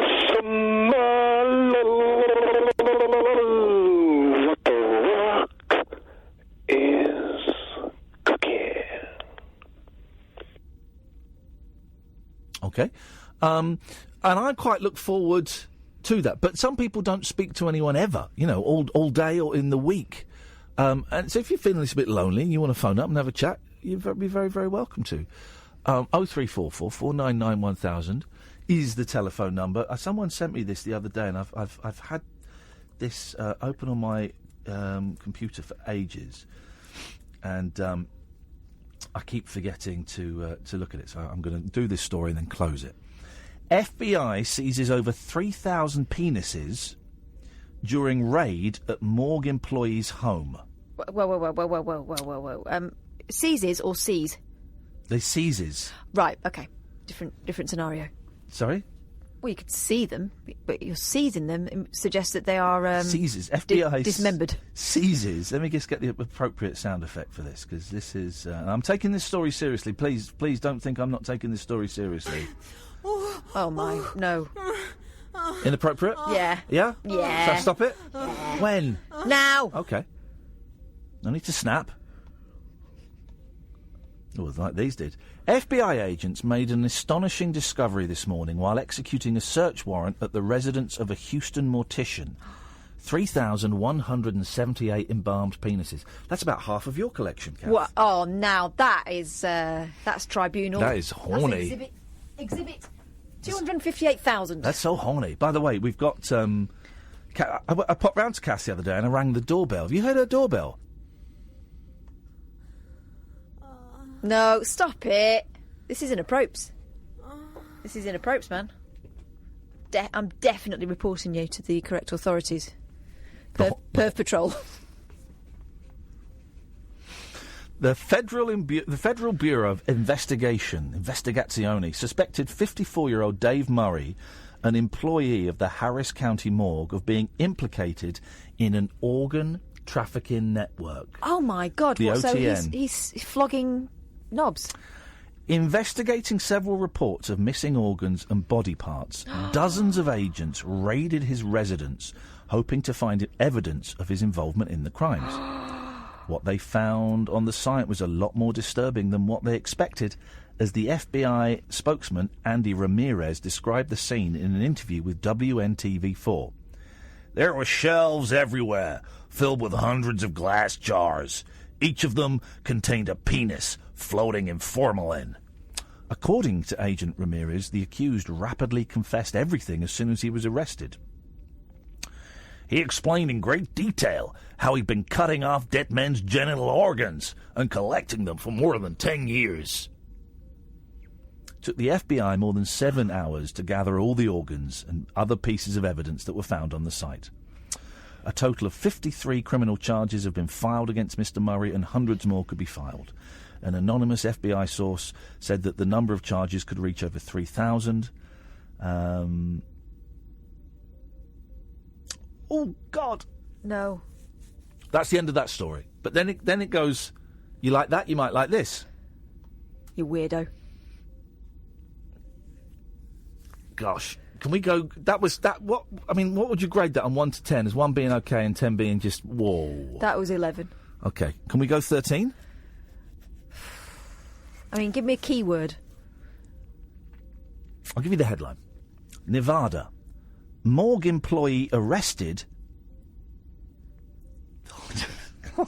I'm about to say the most horrific sentence I've ever said in my life. And he said some awful stuff. Morgue employee arrested for pimping out corpses for sex. Oh, the dirty get. Oh, my God. Las Vegas, Nevada. Las Vegas, of course. Prostitution's legal, of course, in Las Vegas. A morgue employee from the... Speaking of corpses having sex, Carol's on in a minute. A morgue employee... You all right, Carol? You all right, Carol? Yeah, I'm good. I was just laughing. OK, we'll come back to you in a second. I'm glad it's just laughing you're doing. A morgue employee from the City of Sins... Was a City of Sins? Sin City, innit? Was arrested this morning for letting visitors have sex with the bodies under his care in exchange for money. Visitors? According to Las Vegas Metropolitan Police Department, 36-year-old James Whitaker pushed the motto, "What happens in Vegas stays in Vegas," to a whole new level by operating... By the way, there's 2 words coming up. This is a great heavy metal band name. By operating a cadaver brothel... for more than 2 years. Oh, my God. Mr. Whittaker met his customers through a private internet site on which he advertised the corpses readily available at the Clark County Coroner's Office, where he worked the night shift. Oh, that's terrible. According to investigators, he asked customers from $1,500 to $5,000 per sexual encounter, depending on the, quote, quality of the merchandise. So if you've not got much money, you go for a rotting one. Oh, no, that's terrible. LVN PD spokesman Lieutenant Jamal Brown said the accused was arrested after he accepted to sell the services, of a 49-year-old car accident victim to an undercover agent. Whoa. Sell the services like that person has any part to play in it whatsoever. Investigators had to spend months chatting with him on necrophile forums. Oh, my. Before he let his guard down and offered his services. A sting operation was rapidly organised. He was arrested on the spot. Brown says Mr. Whittaker admitted he'd been operating his unusual brothel for more than 5 years. He told us he had customers in almost every American state, as well as Mexico, Europe and Asia. He even claims to have some Middle Eastern princes among his regulars. Mr. Whittaker's lawyer, Frank C. Davis, already announced that his client would plead not guilty, adding that the 36-year-old necrophile was a victim of sexual discrimination. Whoa! Mr. Davis, the solicitor... Whoa! This took a turn! The solicitor hopes this trial will lead to the abolition of Nevada's laws against necrophilia, which he says are anti-constitutional. So they're saying it is sexual discrimination because he's a necrophiliac, and that is... Yeah, but that's assuming that the person he's having sex with has any power in the situation. Now, listen, I don't believe that you carry on living, and I think once you're dead, you're dead. But I draw the line at what happens after. I mean, put me in the skip, but don't mess about first. This is the World News Daily Report. This can't be a real website that I'm getting this from. No, that's not The Onion, is it? No, it's not The Onion. The next headline, I won't read this one, but you could this is the rabbit hole. Saudi man sentenced to death for masturbating to drawing of Prophet Muhammad. Now, I mean, guys, please. 0344 499 1000 is the phone number. Let's go to Carol. Good evening, Carol. Hello, Ian. Hello, Kath. I just thought when you said there's nobody ringing, I thought, better ring. Thank you. We're so glad that you did, because no one is, and you're our favourite. You just make me laugh when you said about necrophilia and Carol's on the line. Yeah, well, I'm glad you did, because you have every right to tell me to get lost. Being all sexual with me and talking about mature women and that, because you're scaring me. Why am I scaring you? I don't want to scare you. I want to make you happy. Yeah, I know, but I want to make you happy. I've got to be careful with this condom. I don't want to just chuck it about. No. And you're in enough bother as it is. Yes. And can you hear my cat? Are we talking about an actual cat? Did you hear my cat mowing? I did hear it mowing, yeah. I didn't, because she's hungry. Do it again. So. I heard that one. Help me. Help me, please. She's horny all the time. Did hear that, yeah. Mowing? Mewing, you know. Mooing? Mewing. Oh, mewing. She doesn't really meow. She just goes, meow.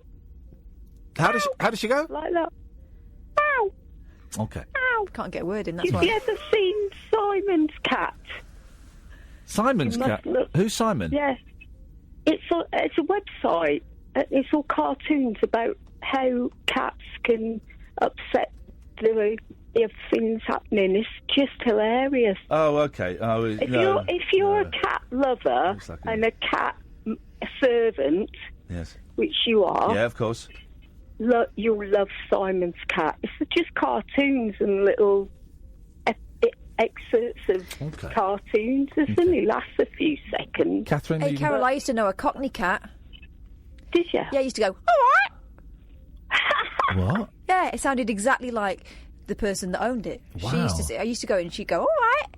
And then once I was standing there in the hallway and I heard it again and I thought it was her. It wasn't. It was the cat. The cat spoke to you? It went, all right. Wowzers. Yeah. And you said I was nuts when I was psychically communicating with Velvet because I'd taken mushrooms. Yeah, that cat was talking to me. But apparently white cats are quite like that. Oh, the only white cat I ever knew was my nan's cat, Ozzy, and he was a vicious little indoor cat, vicious thug of a cat, horrible cat, Ozzy. Whoa. Yeah, sounds like Elvis, my nemesis. Well, Carol, listen, don't waste your Johnny on me. No, I'm looking for. I was going to go for the professionals, on the. Bodie and Doyle? I was going to pick one. Yeah, okay. No, not them. They've passed it a bit now, aren't they? They are, I think. The male escort. Oh, you mentioned this. Are you seriously going to do this? Well, I'm going to see how much it costs first. Okay. Because I've got to have to save up. Yeah. Maybe you could do a GoFundMe. Ages and ages ago. Maybe we could have a whip round. That's probably extra. I do. Go F me, Catherine is. Hang on, Catherine is mouthing a very rude joke. She's saying it's not called GoFundMe, it's called Go F me. Go me, yes. Yeah. Whatever. Anyway, whatever. I actually phoned up with a serious point. I don't believe you. For that poor man and the cat. Yeah. Unfortunately, a cat is defined as a wild animal. Yeah. Whereas a dog isn't. Right. A dog is defined as a pet because you have to have a licence to have a dog. Yes. That's the difference. You don't know, though, do you? I would like to suggest that man gets in contact with Professor David Wilson from the University of Birmingham. Yes. Let me write this down. Professor who? Brian Wilson? David Wilson. At the University of California? No, University of Birmingham. Okay, have they got University of Birmingham? Yeah, I nearly went there. Wow, unlucky. Yes. He's a professor of criminology. Yes. And he's pretty damn good. He's top man in the country, really. What man are you talking about? He's like a Brummie cracker. No, but... What? This is about the cats thing. Okay, yes. Because the man's right. It's a serial murderer in training. You mean the man Boudica, the woman? The lady. What? The lady. You've lost me now. We were talking to a lady about the cat, not a man. Boudica. Oh, was it? Oh, sorry. I'm half asleep. No, just give your nose a blow. Your ears are probably bunged up. Yeah. I've had a flu jab yesterday. That'll be my it. arm's gone all puffy. Yeah. It's like, I feel worse now I've had it. Yeah. But anyway, that's the man to contact. Okay. Because okay. he doesn't do private work, but he will point the person in the direction. All right, so Brian Wilson of how to sort out of the University of problem California with the cat. All right, Carol. Thanks for your call. Hang on, I haven't finished yet. Flip it, heck. Regarding She said that before. Where are you going? I ain't finished yet. Come back here and finish me. Cheeky sod. Oh, bugger off. I'll do it myself. Go on, go. Just leave me that condom. I'll fetch it to Birmingham because I expect it's getting a bit tatty around the edges. Oh, my God. What are we talking about there? Yeah, the book. The guy about the book. I bet it's ragged. Second. Stop it. We're down the rabbit hole. Please get to the point so I can end this torture. Oh, all right. The book. It reminded me of one of the most fantastic books ever written. The Bible. By a guy called Stephen Pyle. Yes. And it's called The Book of Heroic Failures. Okay. Because that and the Darwin Award series by Wendy Northcott, if you haven't got those in your bookshelf, you are so seriously missing out. Okay, I'm going to cut you off now. She'll ring back, Goodbye. Goodbye. This is Talk Radio. The Late Night Alternative with Iain Lee on Talk Radio. We'll get you talking. 0344 499 1000 is the telephone number. John is on the line. Good evening, John. Hi, I've got 2 points. One is on the topic of the American story with yes. Okay. You know, when you make a driving license in this country, yes, if you don't sign specifically to save your organs, it's automatically belongs to the government, so they chop it and cut it and do whatever they want with it. I don't think that's correct. No, that's not yet. But... No, it's not. And I'll tell you why. Because I had to get a driving licence 3 weeks ago, and I had to tick a box. I'm sure I had to opt in. No, you have to opt out. Is it an opt out? I saw it yesterday, actually, on the driving license application. You have to opt out. If not, it's automatically. So, I mean, that guy obviously is, it's sickening. But, So anyone's entitled to take your penis, is what you're saying? I'm saying that if the dead body is, like, open for every experiment, then this guy is a little bit, crazy, of course. Is a princess from Are you saying you would travel to Las Vegas to have sex with a corpse? Come on, God, no. Well, I don't know what you're talking about. I have no idea what relevance this has. I'm just saying that. Saying the bloke was within his rights. I'm just making a silly point. One more point, okay? Hang on, hang on a minute. No, hang on a minute. We're having a conversation here. I'm not letting you. Yep. You're making a silly. What? I don't understand. I've missed the joke. We're talking about penises, and you say you're making a silly point. I was just saying that this guy was saying all these things, stays in Vegas, and obviously a lot of weirdos. The guys are so desperate, instead of picking up this prostitutes that are half dead anyway in the streets, they're taking 100%. They don't want a 50% dead prostitute. They want a 100% dead prostitute. Exactly. I mean, you're talking about desperate, crazy people. What can you do? But there's a crazy world out there. It's a crazy world out there. We're not about to lose our minds. It could happen to you. It could happen to me. It could happen to everyone eventually. Dun, dun, dun, dun, dun, dun. Okay, one more point. I want to take you to task about something. A few days ago, there's a surprise. There's a surprise about this nursing home. This guy that. We can't talk about that. Listen, we can get his point. Hang on a minute, John. Yep. Shut up and have some manners. We can talk about this a bit. I will. What did you just say? You can't understand a word he says. I say you and Kat can understand it because on the radio it comes across very unclear. Right, and the guy is not well. Right, but what I want to put across. Yeah. A point that I have personal experience with. Right. In the mental hospital. Yes. What staff need to go through with patients. He's not. No, hang on. Why are you talking about mental hospitals? Because I'm not saying I don't know if this guy's conditions, physically or mentally, but it sounds like a pain in the house. Who he does? A little bit. Right, do you know what, John? You are one of the rudest, most obnoxious callers. No, shut up and listen to me. Shut up and listen to me, John. Shut up and listen, right? Because you don't. You come on and you do your little spiel, and it's really mean, and it's really dark, and it's really nasty, and me and Kath sit here and wonder why we put up with it. You don't know nothing about that guy. How dare you come on here and say that he's Shut up! Shut your face, John, and listen. How dare you come on and say that guy is in a mental institution and he's a pain in the arse. He's the same age as me. He hasn't got a mental condition. He's got Parkinson's. If he's being a pain in the arse, it's because he's demanding rights that we should all have. You have got absolutely no right to comment on that story with your sneering. Shut up and listen, John. Shut up and listen, because you never do. You phone up and you never listen. You're going to listen now, boy.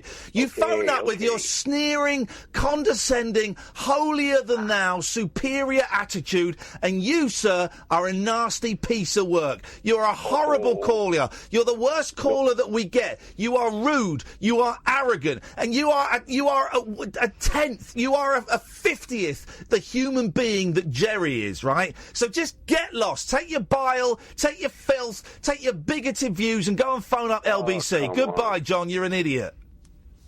But I really appreciate your call. Thanks very much. 0344 499 1000. He sounds like a pain in the ass. Says you. John is one of the most annoying callers I've ever had. And every time he calls in, I was saying buzzkill, my shoulders tense up. And then if you're going to be rude about something like someone who's got physical disabilities, tough target, huh? Tough target. And you're right. Why are we hesitant to talk about Jerry there? Jerry won't be coming on for a little while. Everything is fine. I can say that. Everything is fine. In fact, everything is more than fine. But now there's a little bit of legals involved. So Jerry won't be calling in, and we won't be going on about Jerry for a while. OK? But just to let you know, the only reason you won't be hearing from him is because things are happening. OK? Things are happening. And hopefully next time he comes on, when he can, we'll have some good news. That's what we're aiming to. So, John, how dare you? How dare you, tough guy, phone up and criticise a caller who the very act of picking up a phone is... It takes more strength and courage, literally, strength and courage, and thought, mental thought to try and get the phone and dial the number than you could ever imagine in your privileged, arrogant lifestyle. And the reason I take this so personally is because Jerry is in a very similar position, physically, different illness, but the same thing, as my mum. So that could be my mum that you're phoning up saying, complaining, because I did hear you, and you didn't say it a second time when I asked, but you did complain that you couldn't understand what he said. That could be my mum you're complaining about you can't hear what she says. That could be my mum you're saying sounds like a pain in the arse because she's complaining that she's cold or she hasn't been seen to. How dare you? We should treat everybody with physical and mental disabilities who lives in care, we should treat them like royalty, because the torture and the anguish and the desperation and the depression that a lot of those dudes and gals go through just to make it, the effort it takes some of them to make it through the day, we should treat them like absolute kings and queens. Right? So no, I'm not having that. At all. How dare you? 0344. One of the most unpleasant callers I've ever had. Well, and now we've got an excuse not to speak to him again. Oh, we'll let him on again. Oh, I don't want to speak to him again. You have my permission to put your fingers in your ears. 0344 499 1000. It never ends well with him. No, it doesn't, but I've got his number. I've got his card. He's got his card marked and I've got his number. He's on my S list and he's staying there. Okie dokie. Okie dokie. So, Kiss are doing an end of the road tour again. Well, yeah, it's Kiss, and I kind of like Kiss, kind of, not as much as I did. I kind of like them. I used to hate them, then I got into them ironically, and then I dug them, and then I kind of went off them. But they've just announced an end of the road tour. It's the last tour they're doing, and loads of people are going, yeah. I stumped up tickets for the farewell tour in 2000, and you've been touring constantly since then. So what the hell is this about Simmons, Stanley et al.? But it's the same thing. All these Streisand does it as well, doesn't she? Yeah, all these acts that are in their late 60s, most of them, ticket sales maybe not what they once were. So how do you get bums on seats? And this is what you do: is you just say it's the farewell tour. Now, the farewell tour is, as evidenced by Elton John, his farewell tour is 3 years so far. But you know it's going to get extended by popular demand. And also, it's not a tour in the way that we used to have a tour, where bands would go on tour for a year and they'd be playing 3, 4, 5, 6 nights a week. It's a tour where you do a couple of shows here, a few weeks off, couple of shows there, a few weeks off, do a festival month. It's that kind of tour. It's not a tour. It's working. It's working. So Elton John, his tour will go. It's supposed to end in 2021, but I bet it'll be going till 2024 at least, and then he'll still do one-off shows. The farewell tour doesn't stop you doing one-off shows, and it's the same with Kiss, man. You should call it Kiss Goodbye. Why? It doesn't actually work as well as you think it does. Why? Why? It just doesn't work. Why? What would you call it? By the way, everyone telling me don't let John back on. I'm going to let him back on. Including me. because you're telling me not to let John back on. That is why.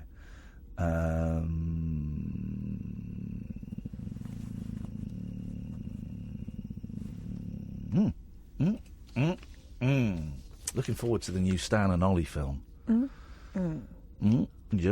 was it? Johnny Woney. With Jeannie Weenie. But it wasn't Jeannie Weenie, it was something else, wasn't it? It is Jeannie Weenie. I thought you got it wrong. I said Jeannie Weenie. Oh, Jeannie Weenie. With love, Jeannie Weenie. The film with Steve Coogan as Stan Laurel, John C. Reilly, Steve Brule as... Yes. But it wasn't Jeannie Weenie. Yes, John? Something else, wasn't it? Yes. Oh, is there a debate if I should be... Sorry, I cut you off. John C. Reilly... I didn't understand a word that guy was saying. No. Dr. Steve Brule and the other guy in Step Brothers as Oliver Hardy about their tour of Britain in 1952. Something like that. I'm looking forward to that. That'll be good. Tell you what I'm really looking forward to. Oh, yeah. Gaga in A Star is Born. Star is Born. We're going to go and see that next week. I'm genuinely very excited about that. That's going to be a lot of fun. I like movies. I even watched the Bruce Willis remake of Death Wish today. How was that? A lot of bald guys in it. Bruce Willis. I love Bruce Willis. I think he's great. I think he's brilliant. The Die Hard films, that one where he's got to get a hostage, 13 blocks. I think it's called 13 blocks. I love it. I think he's great. But he half look old now. Well, he is old. Well, how old is he? He's not that old. 66? Yeah, I reckon. Let's have a look. Okay. What are you saying? You can't say 66, I'm saying it. 63. Okay, go. Is that allowed? Yeah, sure. Of course it's allowed. Okay, bearing in mind that we'll just get his showbiz age on Wiki, but let's have a look. Have you put the heating up? No. I'm just hot. No. 63, boom, I win. Okay, well, I don't have any evidence of that, because you're looking at the computer. Yeah, you've got the internet. Okay.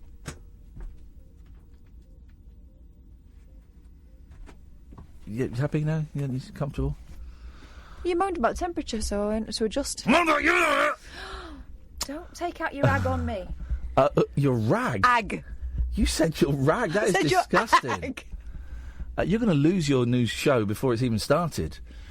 Can't even talk about it. This is the Late Night Alternative. The switchboard is empty. Give us a call. This is Talk Radio. The Late Night Alternative with Iain Lee on Talk Radio. We have ways of making you talk. It's not time to make a change. Just relax and take it easy. You're still young, that's your fault. There's so much you have to know. Find a girl, settle down. If you want, you can marry. Look at me, I am old, but I'm happy. I was once like you are now, and I know that it's not easy to be calm when you found something going on. But take your time, think a lot. Why, think of everything you've got, or you will still be here tomorrow, but your dreams may not. How can I try to explain? When I do, he turns away again. It's always been the same old story. From the moment I could talk, I was ordered to listen. There's a way, and I know that I have to go away. I know I have to go.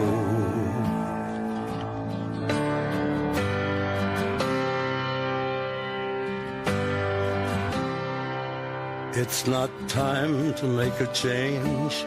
Just sit down and take it slowly. You're still young, that's your fault. There's so much you have to go through. Find a girl, settle down. If you want, you can marry. Look at me, I am old, but I'm happy. All the times that I cried, keeping all the things I knew inside. It's hard, but it's harder to ignore it. If they were right, I'd agree. But it's them, you know, not me now. There's a way, and I know I have to go away. I know I have to go. That's great, isn't it? I found that. I bought and I'd forgotten it. It's beautiful. It's absolutely beautiful. I lost loads of my CDs. I like the Talking Heads album I really wanted to listen to today. I couldn't find it. It's gone. But I found this beautiful box set. Johnny Cash Unearthed, right? So, you know, before he died, he did those 4 or 5 albums, the American music albums. And it's all like, it's him and Rick Rubin. It's basically guitar and a piano. Did you hear him doing Father and Son then with Fiona Apple?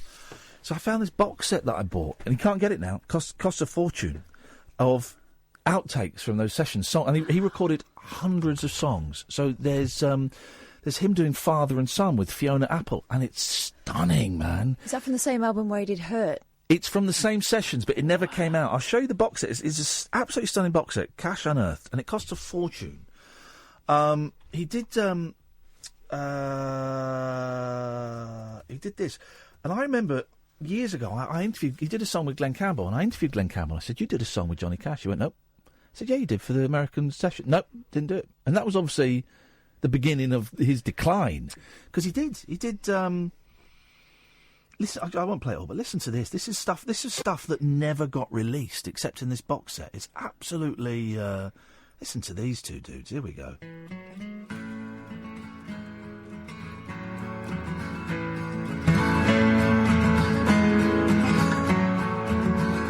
Well, it's knowing that your door is always open and your path is free to walk. That makes me tend to leave my sleeping bag rolled up, stashed behind your couch. And it's knowing I'm not shackled by forgotten words and bonds and the ink stains that have dried upon some lines. That keeps you in the back roads by the rivers of my memory and keeps you ever gentle on my mind.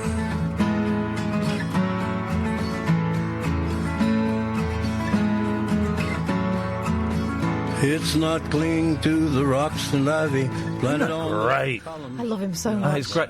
You want to get that box set now? That's £100 at least. I got it when it came out, and it's an absolute gem. The fact that he sounds as if he's not put his teeth in just adds to it, doesn't it? Great, man. 0344 499 1000 is the phone number. If you want to give us a call. Good evening, James. Hello. Hello, James. How are you? I'm all right, thank you, James. I've gone deaf in one ear because I hit the desk and there's a loose connection somewhere, and I can't. There we go. Oh, okay. Oh, well, it's gone. It's gone. No, hang on. No, deaf in one ear. Oh, buggery balls. You talk to Catherine, James. I've got to bang the desk. Hang on, I've got it. Yeah, okay, I'll talk to Catherine. Go on then, fire away, James. What did you ring for? Hello, Catherine. Hiya. No guitar tonight. Oh. No, I've been to the open mic and I'm on my way back, but it wasn't that good tonight. Oh, really? So do you feel a bit deflated?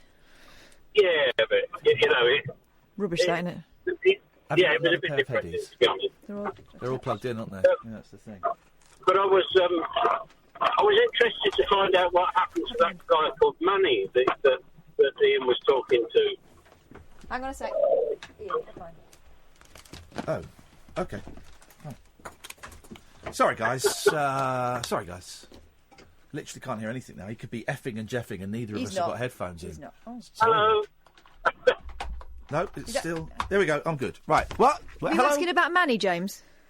Yeah, I wanted to find out what happened to him because Iain was so positive and he talked him round and it was interesting to find out if there was any good news. Oh, so you must have missed Monday because Manny... I did, yeah. Right. OK, so the way I remember it, Iain, and correct me if I'm wrong...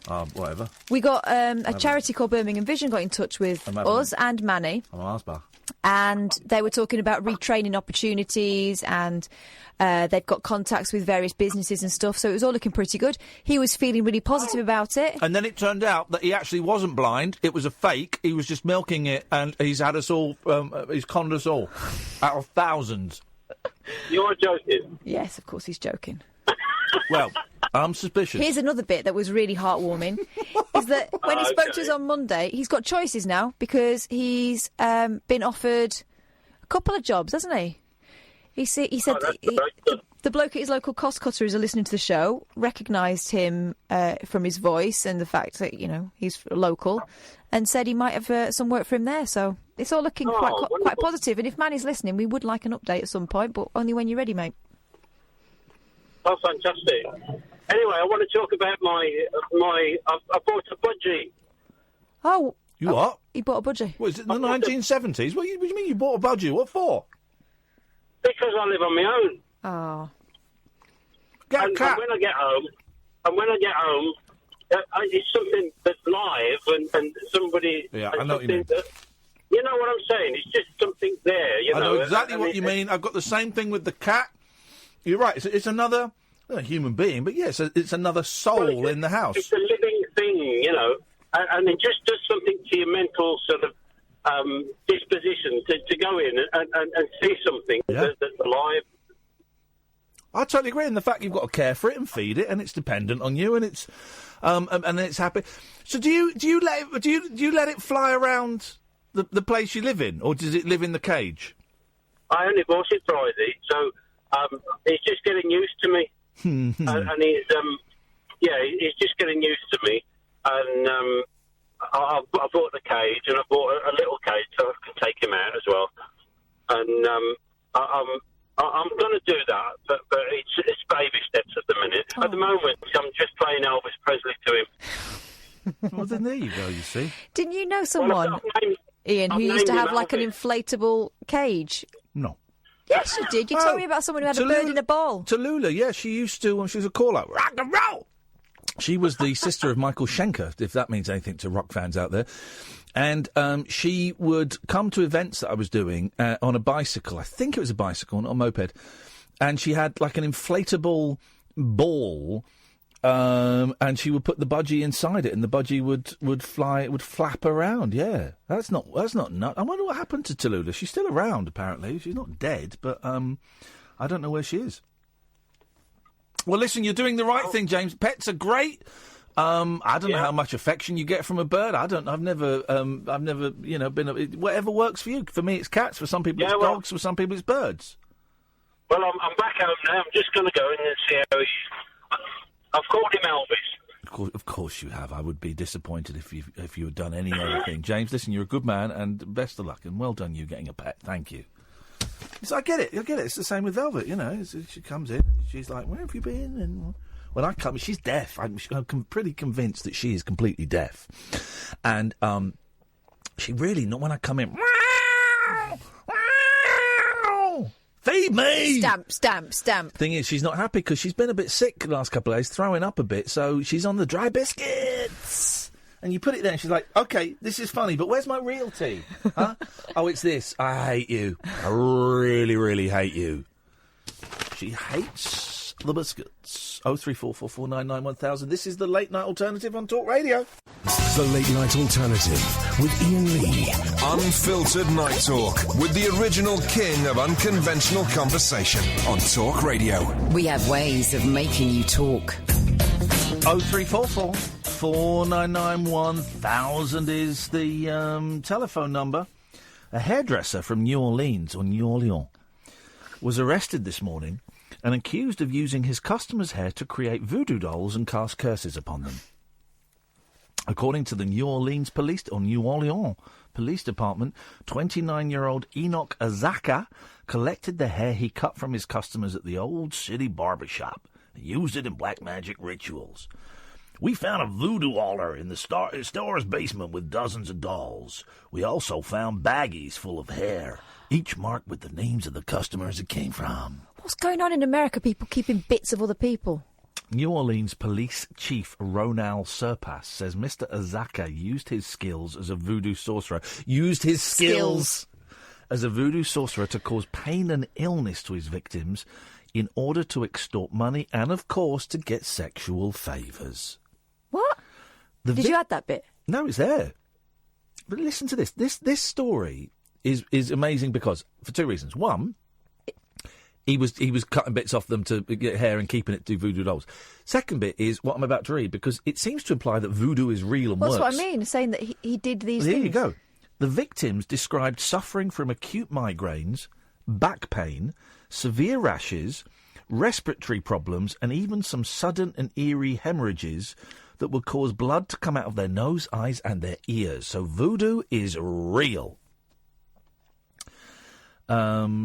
Azaka allegedly contacted them himself to explain he was a powerful sorcerer and the cause of their pain. Some of his victims called us up after he asked them for money. He showed them the dolls and threatened to increase their pain if they didn't pay him thousands of dollars. I see. Go on, what? Well, you know, when you sit in the hairdresser's chair, what do? You go on about your aches and pains and stuff. So, here's my theory. well, either it's real, or he's managed to piece together what's ailing them and cause them to bleed from their eyes. Okay, Catherine. Maybe not that bit, but Why don't you go and? Well, I tell you what. Why don't you go and cosy up with the coppers who think it was a fox killing them cats? Right? Just be careful because one of those coppers did it. Hey, don't get angry with me. 2 of his female customers claim that instead of money, the accused asked them for sex in exchange for dispelling the curses he had cast on them. By the way, if any of you ladies out there are cursed, I have a magic wand. Enoch Azaka now faces a total of 184 criminal charges, including 94 charges of theft, 32 charges of extortion, and 48 charges of witchcraft. Okay. Okay, there we... Ooh, flipping heck. This can't be a real... This is an incredible news site. Is this all from the same website? Yes. Right. Here's a headline.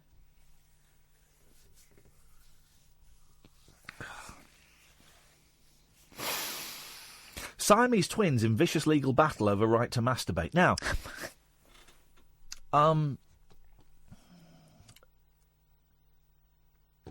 assuming they're men. Is this a real website? It can't be, can it? A set of 54-year-old conjoined twins from Michigan are facing each other in court. They do actually facing each other physically, so that's a little bit mean to put that. They've put a joke there. As one of the siblings is contesting his brother's right to engage in sexual acts without his consent. Oh, right, so they're contesting who owns the... Alfred and Wilbert Peterson were both born joined at the waist and facing each other and spent their entire life this way. They have 2 sets of arms and legs and their own hearts and stomachs, but share a lower digestive tract and, yes, you guessed it, a penis. This shared penis has become a major source of conflict between the twins over recent years, and Alfred is now going to court to keep his brother from masturbating. He keeps playing with our penis without my consent. That's legally a sexual assault. Alfred says he is suffering from insomnia and from a post-traumatic syndrome after waking up at night on 3 occasions to catch his brother masturbating. I don't want to sleep at night because I'm afraid he's going to touch me. As for Wilbert, he claims he has done nothing wrong and insists that he has the legal right to masturbate. He said he waited for his brother to be asleep because he knew he was against it and didn't want to disturb or shock him. Okay, there we go. So can they both feel it? This can't be a real... No. This website is very, very, I'm going to say it, knob heavy. It is, though, isn't it? Well, I'm being quite selective. It's a fake news website. Oh, man. What? We've been putting this out like it's fact. Okay. Oh, I should have not acknowledged that. I should have just... Okay, I'll dump it. It's too late. Oh, well, that's very funny. Starting to get quite involved. It's very funny. Well done, guys. You had us. Barney. Yes. Yes, Barney. Hello. Hello there. Well, I was listening to you last week about talking about ghosts and how you were saying, was it ghost memories or the spirits are like in the iron that's in the rock? Yes, that's one theory. Stone tape theory. Yes. Well, I took that knowledge as advice, and actually... The knowledge of advice. Knowledge as advice. Okay. Yeah, and I actually went out and got myself one of those shop loyalty card magnetic strip readers, scanners, and I went out and swiped around some grounds. Swiped around some grounds? Yes, and some buildings and some rocks, and I think I might have actually... Oh. Possibly come across something. Okay, go on. What happened, Barney? Tell us. Well, you were talking about with Dion how it's always just the usual suspects, and we never hear of dinosaur ghosts or cowboy ghosts or caveman ghosts or spaceman ghosts or I don't know what else. Proper old ghosts. Yeah. Well, I've come across something with my scanner, and I do think it possibly might be some evidence of actually dinosaur ghosts existing. So I was going to play a bit. Oh God, yeah, please do, yeah. Okay. Well, yes. I mean, there might be some more, experts out there who might kind of have a better idea. Okay. Yeah, so maybe we could, just if anyone out there, can get in contact and kind of, you might know a bit more about. Okay, Play the tape, Barney. We finish at 1 o'clock, Barney. So let's. All right, good. Here we go. There we go.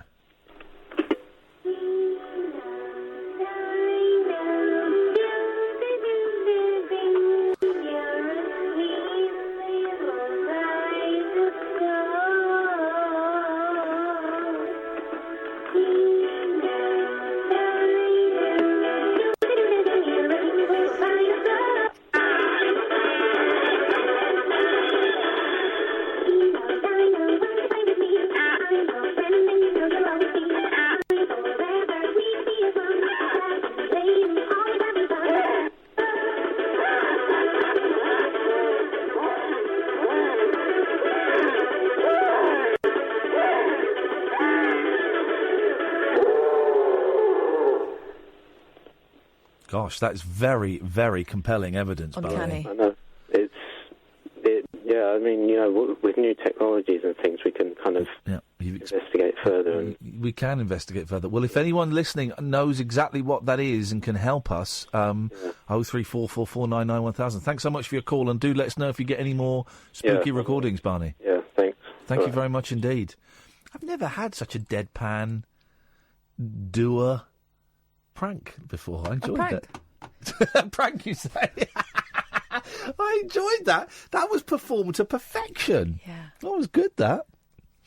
More Paranormal paleontologist.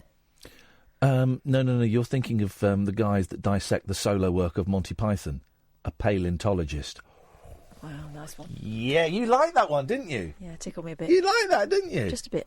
Only because you got the hots for Michael Palin. I do. Good evening, Nigel. Hi, Tommy. Sorry? Hi, Tommy. Tommy? That's Tommy, isn't it?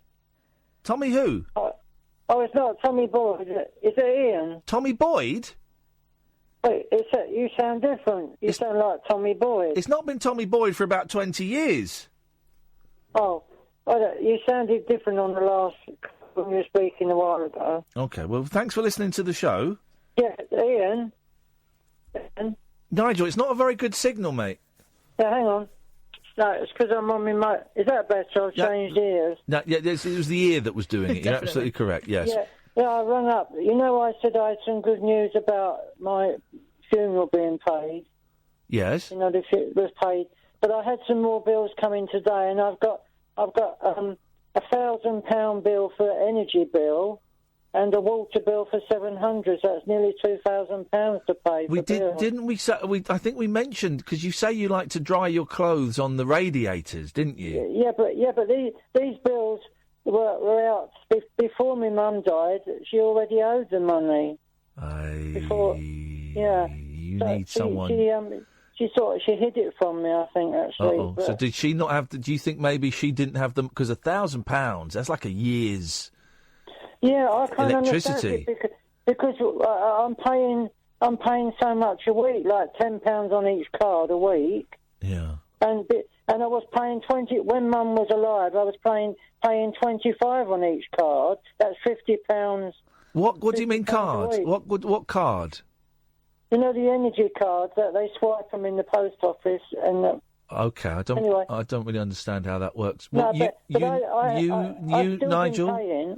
you need to phone up the energy company. Yeah. Tomorrow and explain what's going on, because it sounds I've got a lady helping me, a warden that comes to see me. She's coming next week on Monday. Was there any chance you could get her to speak to you tomorrow? No, because she's on holiday. Okay, they're gonna. Monday should be fine. Somebody came today and they told me not to pay it till she rings them up. Yeah, don't pay it. Yeah, exactly. That's really good advice. Wait until as long as Ian, yes, Nigel. Ian. Yes. I'm so upset because I can't afford these bills. Okay, well, don't worry about it. Okay. Sorry. That's all right. And I haven't got over the shock of Mum at all. And I've just been praying for her, and I'm lying on my bed thinking about all this money problems as well. Okay. Well, listen, no point in worrying now. What can I do? Well, I'm going to tell you, if you listen, there's no point in worrying about it now. It will have to get sorted at some point. But you need to speak to the warden on first thing on Monday and get her to phone up and see what the situation is. Oh, she's coming round on Monday. Then there you go. Then I really, as I said before, having the radiators on to dry your pants, that is going to cost a fortune. No, I don't do that every day. It's not very. No, you shouldn't, Nigel. You shouldn't do it at all, man, because that costs a fortune. No. But I have to have the radiator on if I'm cold, you know. Okay. Yeah, of course you've got to keep warm. Yeah, you don't want you to freeze, but don't use it to dry your clothes, man. No, I haven't been. I haven't been lately. No. Okay. Really, right, listen. These things can get sorted out. Sally is saying, Nigel, you might be able to get it written off by applying to the energy company, explaining the circumstances. Yes. There'll be a little bit of flexibility. There'll be something that will be able to happen. The bills are in her name, not my name. Do a runner then. No, listen. I don't want to give you advice because I don't understand the legalities of it. Citizens Advice Bureau, would that help? Yeah, but I would suggest would your warden go with you to the Citizens Advice Bureau? Well, she might ring them up for me. I don't think she'll go there, but she probably could ring them up. Nigel, I wouldn't start preempting. I wouldn't start thinking about anything else, but just speaking to her on Monday, and you can work it out together. Honestly. Yes. Not to pay it then. No. But not to spend all my money until I'm sure what to do. Yeah. No, but feed yourself and stuff. Do all that normal stuff, but just because don't. If I spend all my money on the bills, I won't have enough to eat. Exactly. Buy any food. Don't fret, Nigel. Don't fret. Have a word. No, okay, Catherine. Have a word on Monday. Thanks, Catherine. I'm so stressed. I don't know what to do with myself. I know. And I've got nobody here to talk to. And my family won't lend me any money or give me any money. So. Well, you're not in that position yet. You don't know what the score is, so just hang on till Monday, all right? And then, of course, there's the rent. I've got the rent to come next. And that's going to be mounting up because I haven't paid it for a long time. Okay. But the council know what the situation is, don't they? Mm. All right. Yeah, of course, yeah. So don't fret. The most important thing is that they know what that they know how things are at the moment. You just you can't hide from it. You have to talk about it. But just hang on till Monday, and it sounds like you've got someone helping you there who'll be able to see what to do next. I just think that Mum hid the bills from me, because I found another one. I had another one the same. Why do you think she was hiding the bills, Nigel? Do you think she was struggling to pay? I think she was struggling to pay the bills. Her. Yeah, but she never mentions the bills to me. No, she was trying to protect you. Yeah. It'll get Nigel. It'll get sorted. There's no point in stressing so much. It will get sorted one way or another. I did show her. I showed her a bill in hospital, and she said, "Oh, just leave it." She said. So I put it aside, and now, of course, I've got another one, the same one coming again. You need a grown-up to help out. Yeah. You need a grown-up. Anyway. Okay. Hang on till Monday, Nigel. Yeah. So I still would have to pay it, I expect. We don't know. We don't know. Oh, we don't? We don't know. Until they ring the company up, then? Until they ring the company, yeah. Is it no good me ringing them up tomorrow? I would wait. I would wait for a grown-up. Well, I could do it myself, but then they might listen to that lady better if she's a woman. I would wait for that lady. Yeah. Sometimes these things, it's good if someone who's not directly involved does it, because it's all a bit calmer. Of course, yeah, I understand what you mean. It will get sorted. Okay, I'll speak to you on Monday night then. All right, Monday night. Let us know how it goes. Yeah, I hope I haven't got to pay all my money out. So. Well, let's see what happens, mate. All right, we'll speak to you on Monday. Yeah, thanks, Ian. Bye. Bye-bye. Good night, Nigel. Well, we did wonder what would happen, and it did all sound a little bit too... And we can speak fairly freely, because we know Nigel doesn't listen to the show. We did wonder what would happen when his mum died, and I'm not surprised to hear that things are starting to spin a little bit wider than they were spinning a week or so ago. Right. But what gives me a little bit of hope is the fact that there are people around him who know he needs help. Yeah. And this person who's coming on Monday obviously has recognised that. Poor old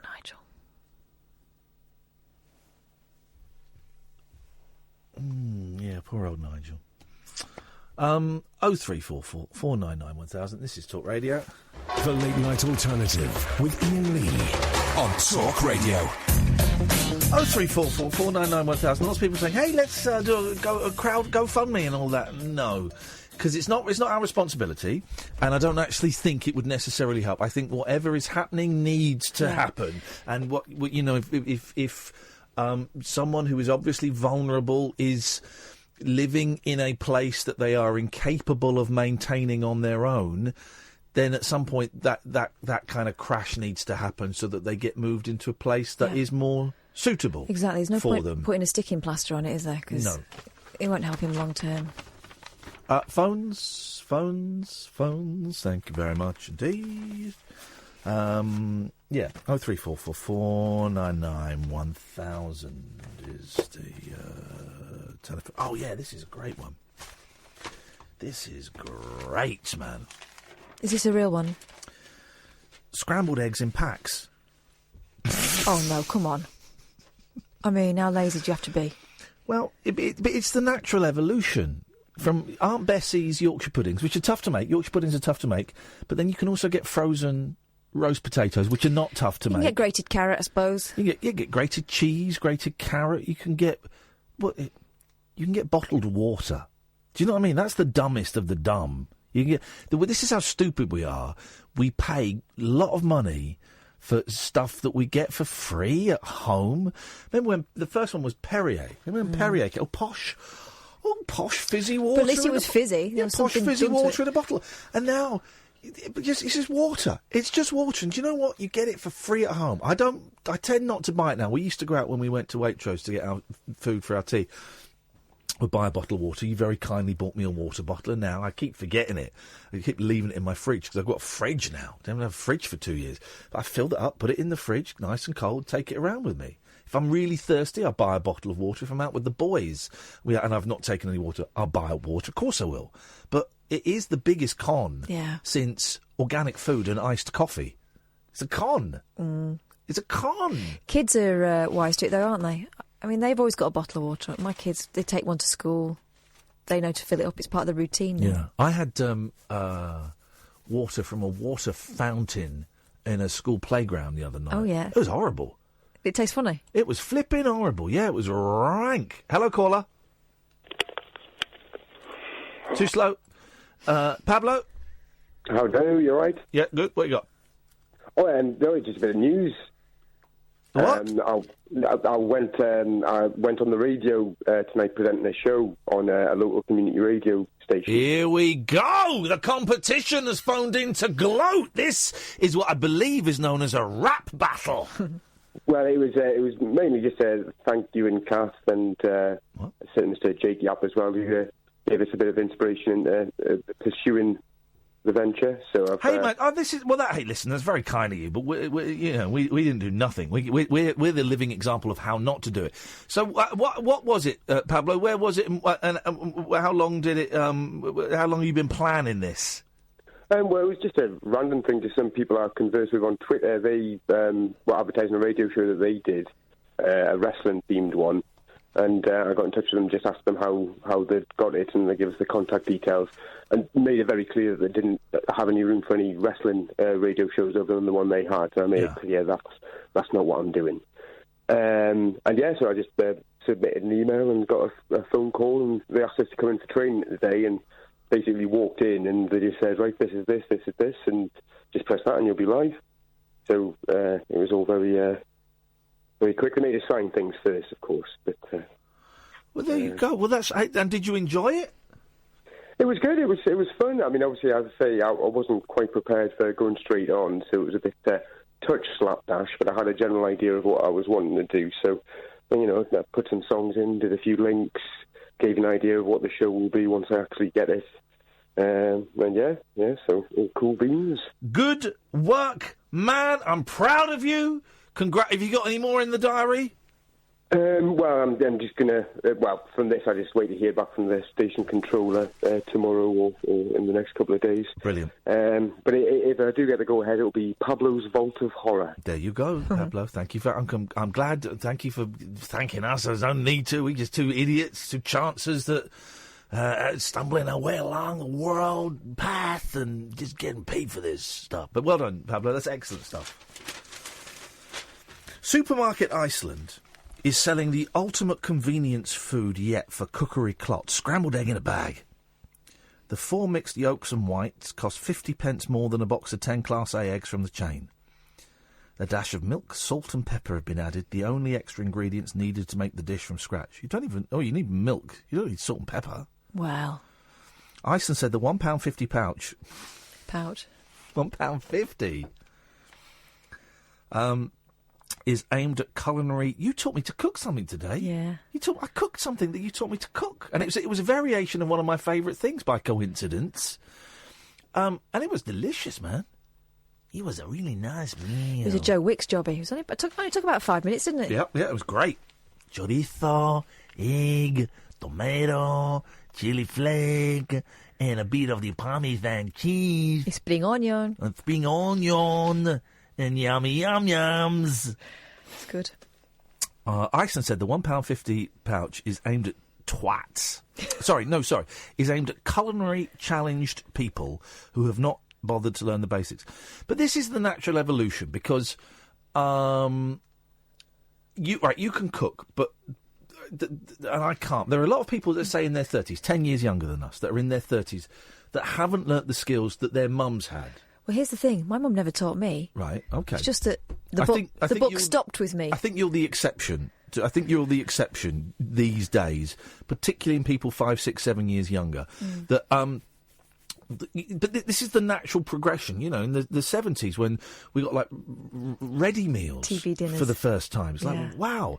And so just people stop learning skills. I would have to. And this sounds dumb. I would. Well, no, I wouldn't actually, because I heard it on a thing on the radio. But if I hadn't heard this thing on the radio 2 days ago, I'd have to Google how long you boil an egg for. 3 minutes, I'm guessing. 2 minutes. How soft? I want it soft. All right, I would say. Listen to the Navy lark. 6 is kind of... 6 is too long. No, 6 is the way I like it, but I like them veering towards... I don't like them snotty. Well, I want a runny egg. Yeah, I reckon... Well, there you go. Well, 4 minutes. There you go. I don't know how But you have to experiment. I don't know how to boil an egg.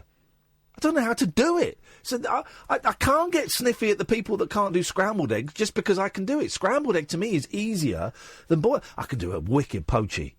Man, my poached eggs. See, I've never great. done it that way. We always had a poaching pan. No. You get the water going. I don't bother putting the vinegar in now. Just get that egg in there. Spin it. Spins around. It catches itself up. But so I can't laugh at these people, and because I can't boil an egg. I'd do 5 minutes for a runny yolk. You just Googled it. Well, You just Googled it. I do 6, but... You just Googled it. But I just wanted to check. Okay, well, so you were I know how I like them. You were out by a minute. Don't get angry with me. I'm not angry at all. I'm just lonely. Oh. The store claimed 13% of university students do not know how to boil eggs, let alone scramble them. Yeah? Why would they? But keen cooks last night panned I can cook a roast dinner. Actually, no, I couldn't cook the roast meat. I could cook just like chicken, because you just put that in the oven. Do you know what? It's dead easy these days, because you get them on the pack, it'll tell you how long to cook it for. Okay. And at what temperature. But what I'm saying is I could do the rest of the ingredients of a roast dinner. I've not done it for years, but the potatoes and the veg and a nut roast, all of that stuff I could do, but I wouldn't know how to cook the meat, is what I'm saying. What is that face for? Well, fortunately, you've got a cookbook now with it all written in. Okay, well I'm going to give you a cockbock. What? No. It sounded in my head. It sounded like a really good put down. But it's just cock again, wasn't it? But King Cooks last night panned the product. Carl Edwards, 30, from Goring, West Sussex, blasted. Society has fallen to no depth. Oh, come on. Don't be extra about it. Iceland's head chef, Neil Nugent, said, convenience and quality is fundamental to all of our dishes, even simple ones like scrambled egg. The Sun told how Sainsbury's was launching touch-free chicken in a pouch for young shoppers too scared to touch raw meat. Grow up. Tell you what we did notice, didn't we, in the shops the other day? Yes. You could buy a boiled egg with some spinach on it. Oh, yeah, in a little plastic tub. It's called a protein pack. Oh, I've got a protein pack for you. Cock again? No, please. 03... Well, let's just go to the ads. Late night conversation worth losing sleep over. The Late Night Alternative with Iain Lee on Talk Radio. We have ways of making you talk. I did a fun thing over the past few days. I made a mixtape. Did I tell you about this? No, you didn't. You were keeping it top secret. I made a mixtape. Now, I've got my stereo... I've got my nads out. And I've got my CDs out. I've lost loads of CDs. That's disappointing. The Talking Heads album I wanted with And She Was. Do you know the song? And yes. A great song. I lost that album. Instead, I've just got one of their funky albums. I don't like Talking Heads when they're funky. I got my vinyl, although I didn't use any vinyl. So I just sat by my stereo, pile of CDs, sat on a beanbag. Did you press record and play? Yeah, I did. And I made a mixtape of all American. They're all American artists on this, right? And it's 0344 499 1000. It was so satisfying. I had music blasting loudly. I got the levels wrong on some of them. I'm a little bit out of practice. I didn't do Dolby noise reduction. Didn't any doubly on there, so it might be a bit hissy. I can't really remember. Did you get any stickers with it, like the car and the no, fried eggs? I didn't. Stuff? The decorating was never really part of my trip. Man, it was never really part of my trip. It was the music for me. It's all about music. It's all about the music. What a thrill. Mix it. And I'm thinking when we launch, if we get round to launching this Patreon thing, I think for the higher grade part of their package, people paying thousands. So I do a mixtape. I do a unique mixtape for them every month. Unique. I mean, this is people that are paying like £10,000 a month. Oh, right, okay. Because you're going to need to license that. And shut up, man. Shut up. Don't be such a bum-lick killjoy knobber. You know, home taping is killing music. No, it's not, though, is it? Music is alive, and home taping music is killing home taping. It'll be like what they call now Spotify. The Spotify. Is that what they call it now? That's what they call it now. But it'll be like that, but on a cassette form, deviated by me. Dictated by me. So that's going to be a lot of fun. You got any stories? You bringing anything to the party tonight? Because so far, your contribution, if I'm honest, is not worthy of this fine audience. The most intelligent audience listening to the most popular late-night phoning show anywhere in Britain. All right, I'm going to go in the news bin. The news bin. Ta-la-la-la-la-la. The news bin. I'm just going to do this while I wait for it to load up. The news bin. The news bin. All right, because I've got... loads Tupac is alive and living in Cuba.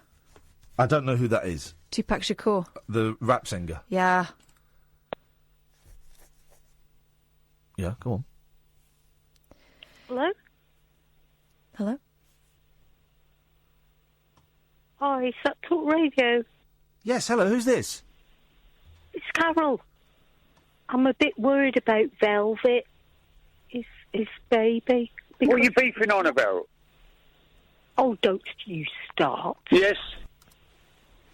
I'm worried about Velvet. And I was going to tell him how to boil an egg because he's missing a vital fact. Who's that? It's Carol. Who, you? Yes, me. I did. Don't get shouty because I know it is now. I know it is now. Are you real? Yeah, well, don't get so shouty because I'm going to hang up because I don't like shouting. Just shut it, pal. All right, I will. Am I talking to myself here? Go on, what you got? Tupac Shakur is alive and living in Cuba after being smuggled out of America. So he's supposed to be dead, is he? I don't really know. He got shot, yeah. By Biggie? I don't think... I'm not sure about the details. I don't think no. Tupac Shakur was pronounced dead after he was gunned down outside a nightclub in Las Vegas. It's like a mention for Vegas tonight, everyone. Biggie Smalls. 22 years ago. But many fans still refuse to believe the rapper was killed in the drive-by shooting. Oh, Biggie Smalls did it. I don't know what I'm talking about. I don't think you could say that. I think Biggie Smalls is dead as well, so you can say what you want about him. You can't libel the dead. Biggie Smalls. And now Michael Nice has prompted... Michael Knight? No, Michael Nice. Oh, that's nice. Has prompted more talk of a conspiracy by claiming Tupac is alive and living in Cuba. Oh. The British conspiracy theorist claims he was part of a security team... Hang on, he's not the fella that we had on, is he? Talking about that guy that was murdered in Poland? No. Do you remember that? I would remember a name like Michael Nice. Okay. But I do remember that, and that got very odd. Very, very odd. The British conspiracy theory... Yeah, that got really weird, that guy, didn't it? It went pear-shaped. No, it was fine. No, you're thinking of Mr. Banks guy, yeah. That went... Yeah, okay, all right. The British conspiracy theorist claims he was part of a security team that helped the rapper escape Las Vegas and smuggled him to the Caribbean. He now believes he's still hiding on the island. OK, just hold that thought for a second. Carry on, yeah. Why do you think nobody's been arrested if they said they the one that killed Tupac, he told TMZ? Sorry? Hang on. What the heck? Hang on. Yes. Michael Nice. Michael Knight. Nice is this fella, right? Right. Let's look at him. He looks a little bit like... one of those characters looks like in... my old therapist. He looks like one of the characters from This Is America by Sacha Baron Cohen. OK, I've not seen that show. Oh, what's that idiot? It's rubbish. Why is he talking like this? Why you think nobody been arrested if they said they the one that killed Tupac? It's English. Yes, man. He told TMZ, because Tupac is not dead. If he was dead, they'd be arresting those dudes for murder. Wow. You know he's somewhere smoking a Cuban cigar on an island. You don't know that. Michael claims he worked as security for far-left political party the Black Panthers, a movement Tupac's parents Adonai Shakur and Billy Garland were involved in during the late 1990s. He says they heard that a hit had been put out on Tupac and deployed Michael to get him out of the country. Yeah. But it was too late. On September the 7th, 1996, Tupac was shot, but Michael claims he was only injured. He says he helped Tupac leave the country before someone else delivered the rapper to safety. It was me, my bother, the pilot. My bother. God, does he mean my brother? Who's written this? Have they done it with the knuckles? Here's the thing. I don't even know. I don't know the story. I don't understand this epilogue to the story. I don't even know why you're talking. You asked me to talk, so I did some talking. Yeah, but I thought it'd be something interesting that I got it's no one of the idea. greatest mysteries of all time. Where's Tupac? No, it's not. No, it's not. No. The greatest mystery of all time is Lord Lucan. And I've got a little Lord Lucan update for you. Is he also in Cuba? No. With Tupac? No, he killed himself. For sale, the AA membership card Lord Lucan left behind. An AA membership card which Lord Lucan left at the scene of the crime which led to his disappearance has been unearthed. The card bearing the aristocrat's signature and photograph was found at the family home in Belgravia where he bludgeoned his children's nanny, Sandra Rivet, to death. Lucan, whose family name was Bingham, vanished in November 1974 and his car found abandoned 75 miles away in New Haven. He was never seen again and is widely thought to have committed suicide. His wife, Lady Lucan, is believed to be his intended target of his attack, died a year ago. The 3-inch by 4-inch AA card is now coming up for auction among a number of items first sold as part of his estate 40 years ago. It's expected to fetch... How much do you think it will fetch? Oh, 60,000. They say £800. Oh. But that's what... It will get more than... I reckon it'll get about £5,000. It won't get £60,000? Are you stupid? For the lovers of the macabre? Yeah, but £60,000. The lovers of the macabre are just like getting crap books and rubbish DVDs. And watching YouTube and listening to Howard Hughes, Sunday nights from 10 o'clock. It's a great listen. Auctioneer Andrew Aldridge said in Devizes, Wiltshire, the card is not dated, but judging by the photo of him, it was taken not long before he disappeared. In those days, motorists always took their AA or RSA cards with them. Green flag had yet to be invented. Okay. Little bit of the old social history there. And then we go on to another mystery. A social history mystery? What you Cut. Manson family members cavort naked and play with weapons in unseen footage of the killer cult. Producer Simon Andrei found the shocking scenes among 100 hours of tapes of the family made 50 years ago. Now digitally remastered, the footage forms the basis of the two-part ITV documentary Manson: The Lost Tapes. Twisted Charles Manson promised drugs and free love before coercing followers to kill 7 people in 1969. So that goes on. So the mystery unfolds. And then we get to the biggest mystery of all time. All right, I've been waiting for that. What's that? I'm going to tell you. I'm going to tell Aunt Fairy about Uncle John. It said he had the kitchen, but he had a lot of fun, oh, baby. Ooh, baby. Ooh, baby. Have me some fun tonight. Oh. Gonna have me some fun tonight. I always found that creepy, but it's even creepy when you do that. Come in, Paul Ross. It's Aunt Sally. Oh. Hey. I like it. That is a shirt I could carry off. You like me check shirts. It's an old Lee Cooper. It's a remodelled version of an old classic. It looks new, though. Oh, yeah, it's a remade one, remodeled. Right, but the trouble is, one collar curls up and one collar curls under. This is the great thing. It's a white middle-aged problem. It is. I've got a shirt that I've had to chuck because one of the collars goes up, and I've starched it. Said it to me. I'll have it. Don't chuck it away. I've starched it. I can't do it. It just go. You tried a bone? Beg your pardon? Collarbone?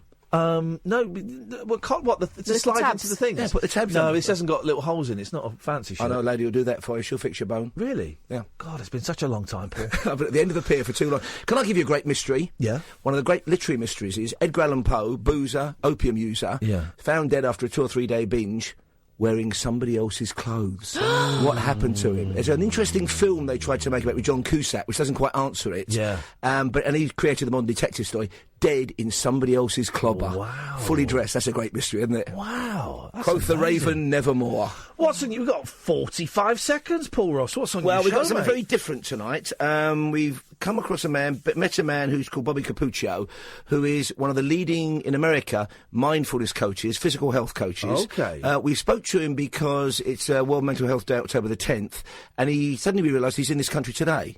So I've done an interview with him, a very long interview. He's had an absolutely astonishing life, inspirational and awful in equal measure. He was born with severe facial deformities, put up for adoption. His adoptive father died when he was 2. The new man who entered his mother's life beat him savagely, practically every day of his life from the age of 5. Yeah. The man's son turned up, who was also abusive, older child. Wow. Because his facial deformity was so severe, he suffered terribly at school, then diagnosed with Tourette's, and then he's managed to completely transform his life, and I'm talking to him at about 1:15. Fantastic. I look forward to it. Sounds incredible. Listen to that on my drive home. Paul Ross is up next. We're back tonight at 10. Ta-ta!